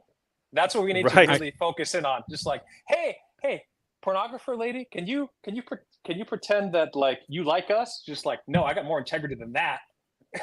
Yeah, I was just gonna say that, like, this girl is the integrity, like what she does is not the smartest or greatest thing, like these people, Karine Jean-Pierre or anything like that, but she has the guts to finally admit and come out with the truth and say, look, this was wrong, it kind of, they did me wrong and all that stuff, and I have a lot of respect for that. I don't have the respect for these people that just continue to lie, continue the propaganda, and know they're messing up the country, but they continue anyway because, I don't know, they're getting paid or power or but this girl, so much respect for that. Yeah, she has more integrity than like a what's that guy, Bill Maher.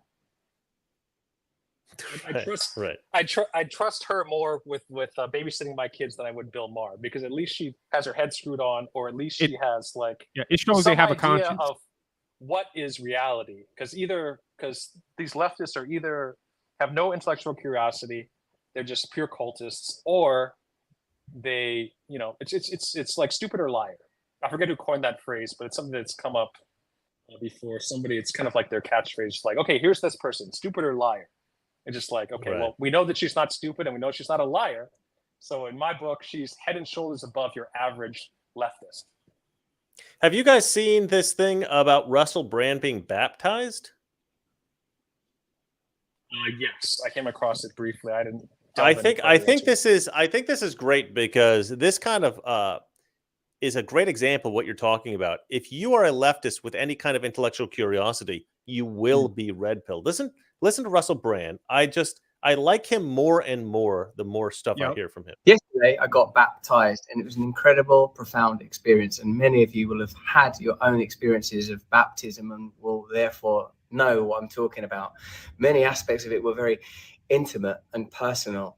The truth is this: as a person that has in the past taken many, many substances and always been disappointed with their inability to deliver the kind of tranquility and peace and even transcendence that I always felt I've been looking for, something occurred in the process of baptism that was incredible, overwhelming, literally overwhelming, because I was obviously underwater and it was the River Thames at some points.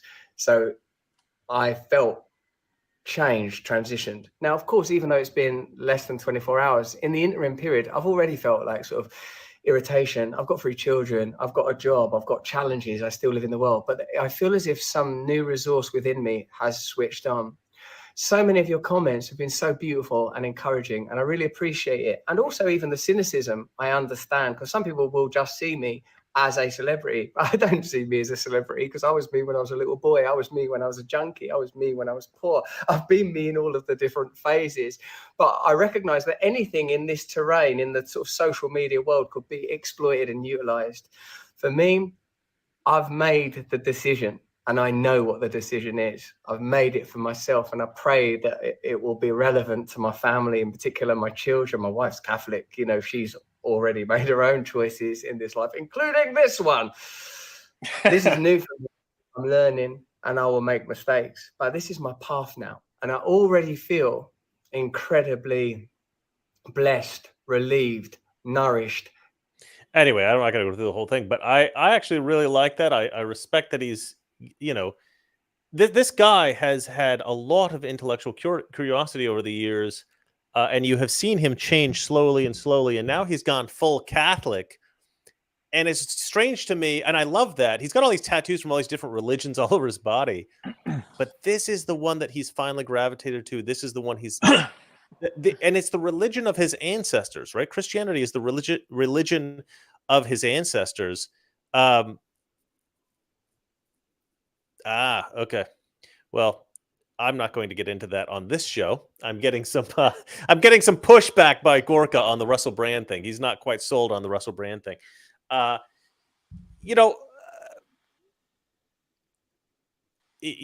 may have a problematic past. I agree with that, but in the sense that I've heard similar things. Look, when I don't know when what you people can are going after you, charging you with rapes, and the left is like starting to go after you and all, there's something there that it might be a legit change. Oh, what do you say? Well, Rhino that's Hunter? right. We got a rhino in our hands here. Well, what's the concept of Christianity, right? It's delivering the sinful person, and trying to get redemption for Absolutely.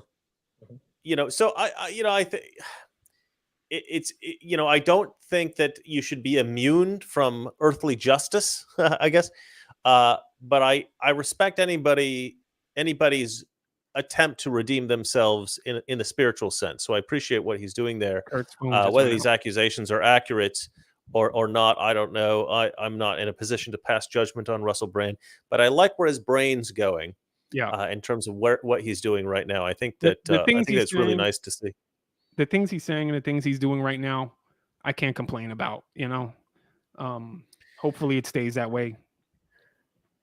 Yeah, I think we lost Kurt. I think his phone died. Yep. So, he said his phone died. So I think we're going to have to wrap it up. Everybody who was in the super chats, I would love to continue on. We have so many news stories, but we just ran out of time. We had so many news stories. We really kind of like. Is there anything in particular that you wanted to cover real quick?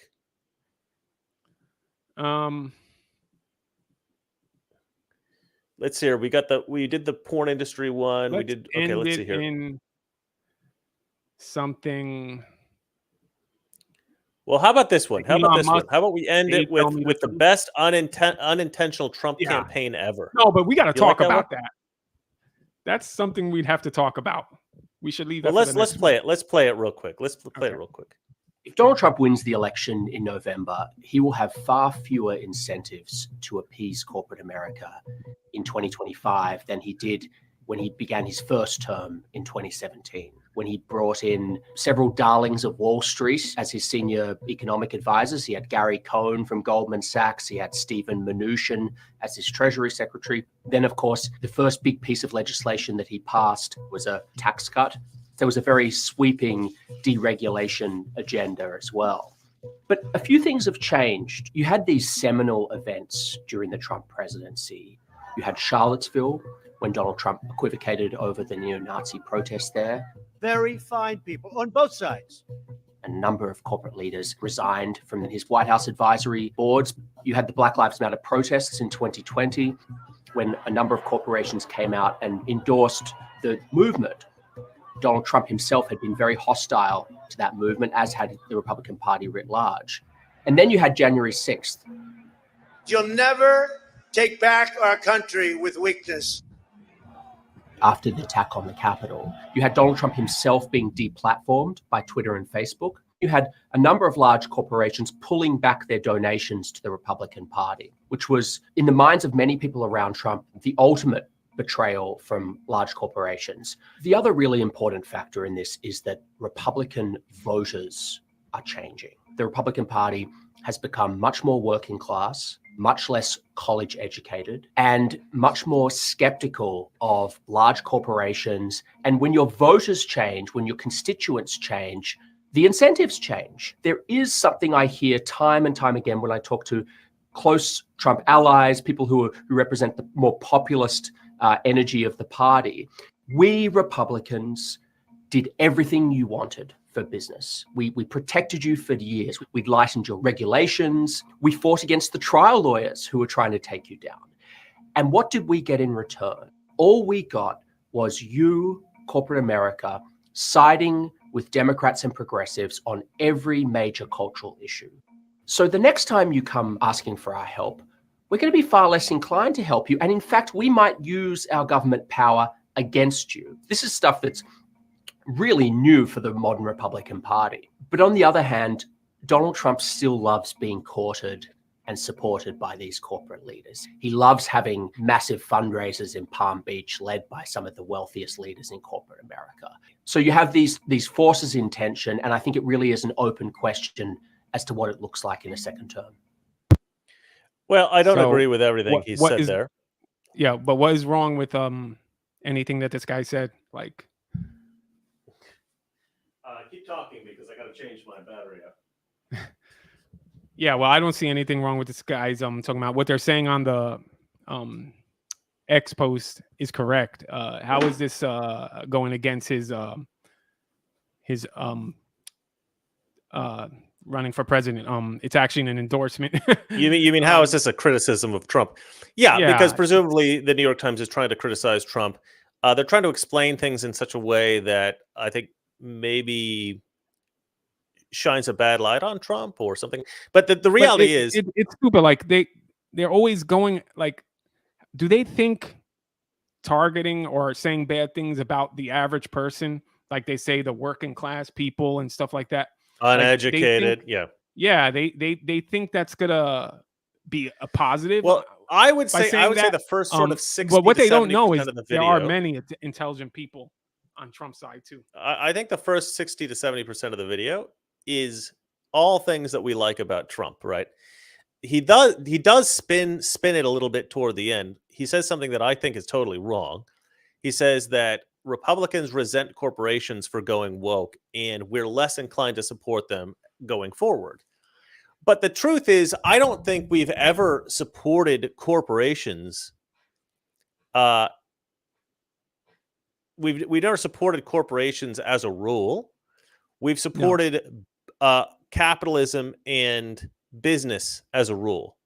I don't think conservatives have ever been against sort of like antitrust laws or anything like that. We're for businesses because businesses is the sort of like engine that keeps the country running.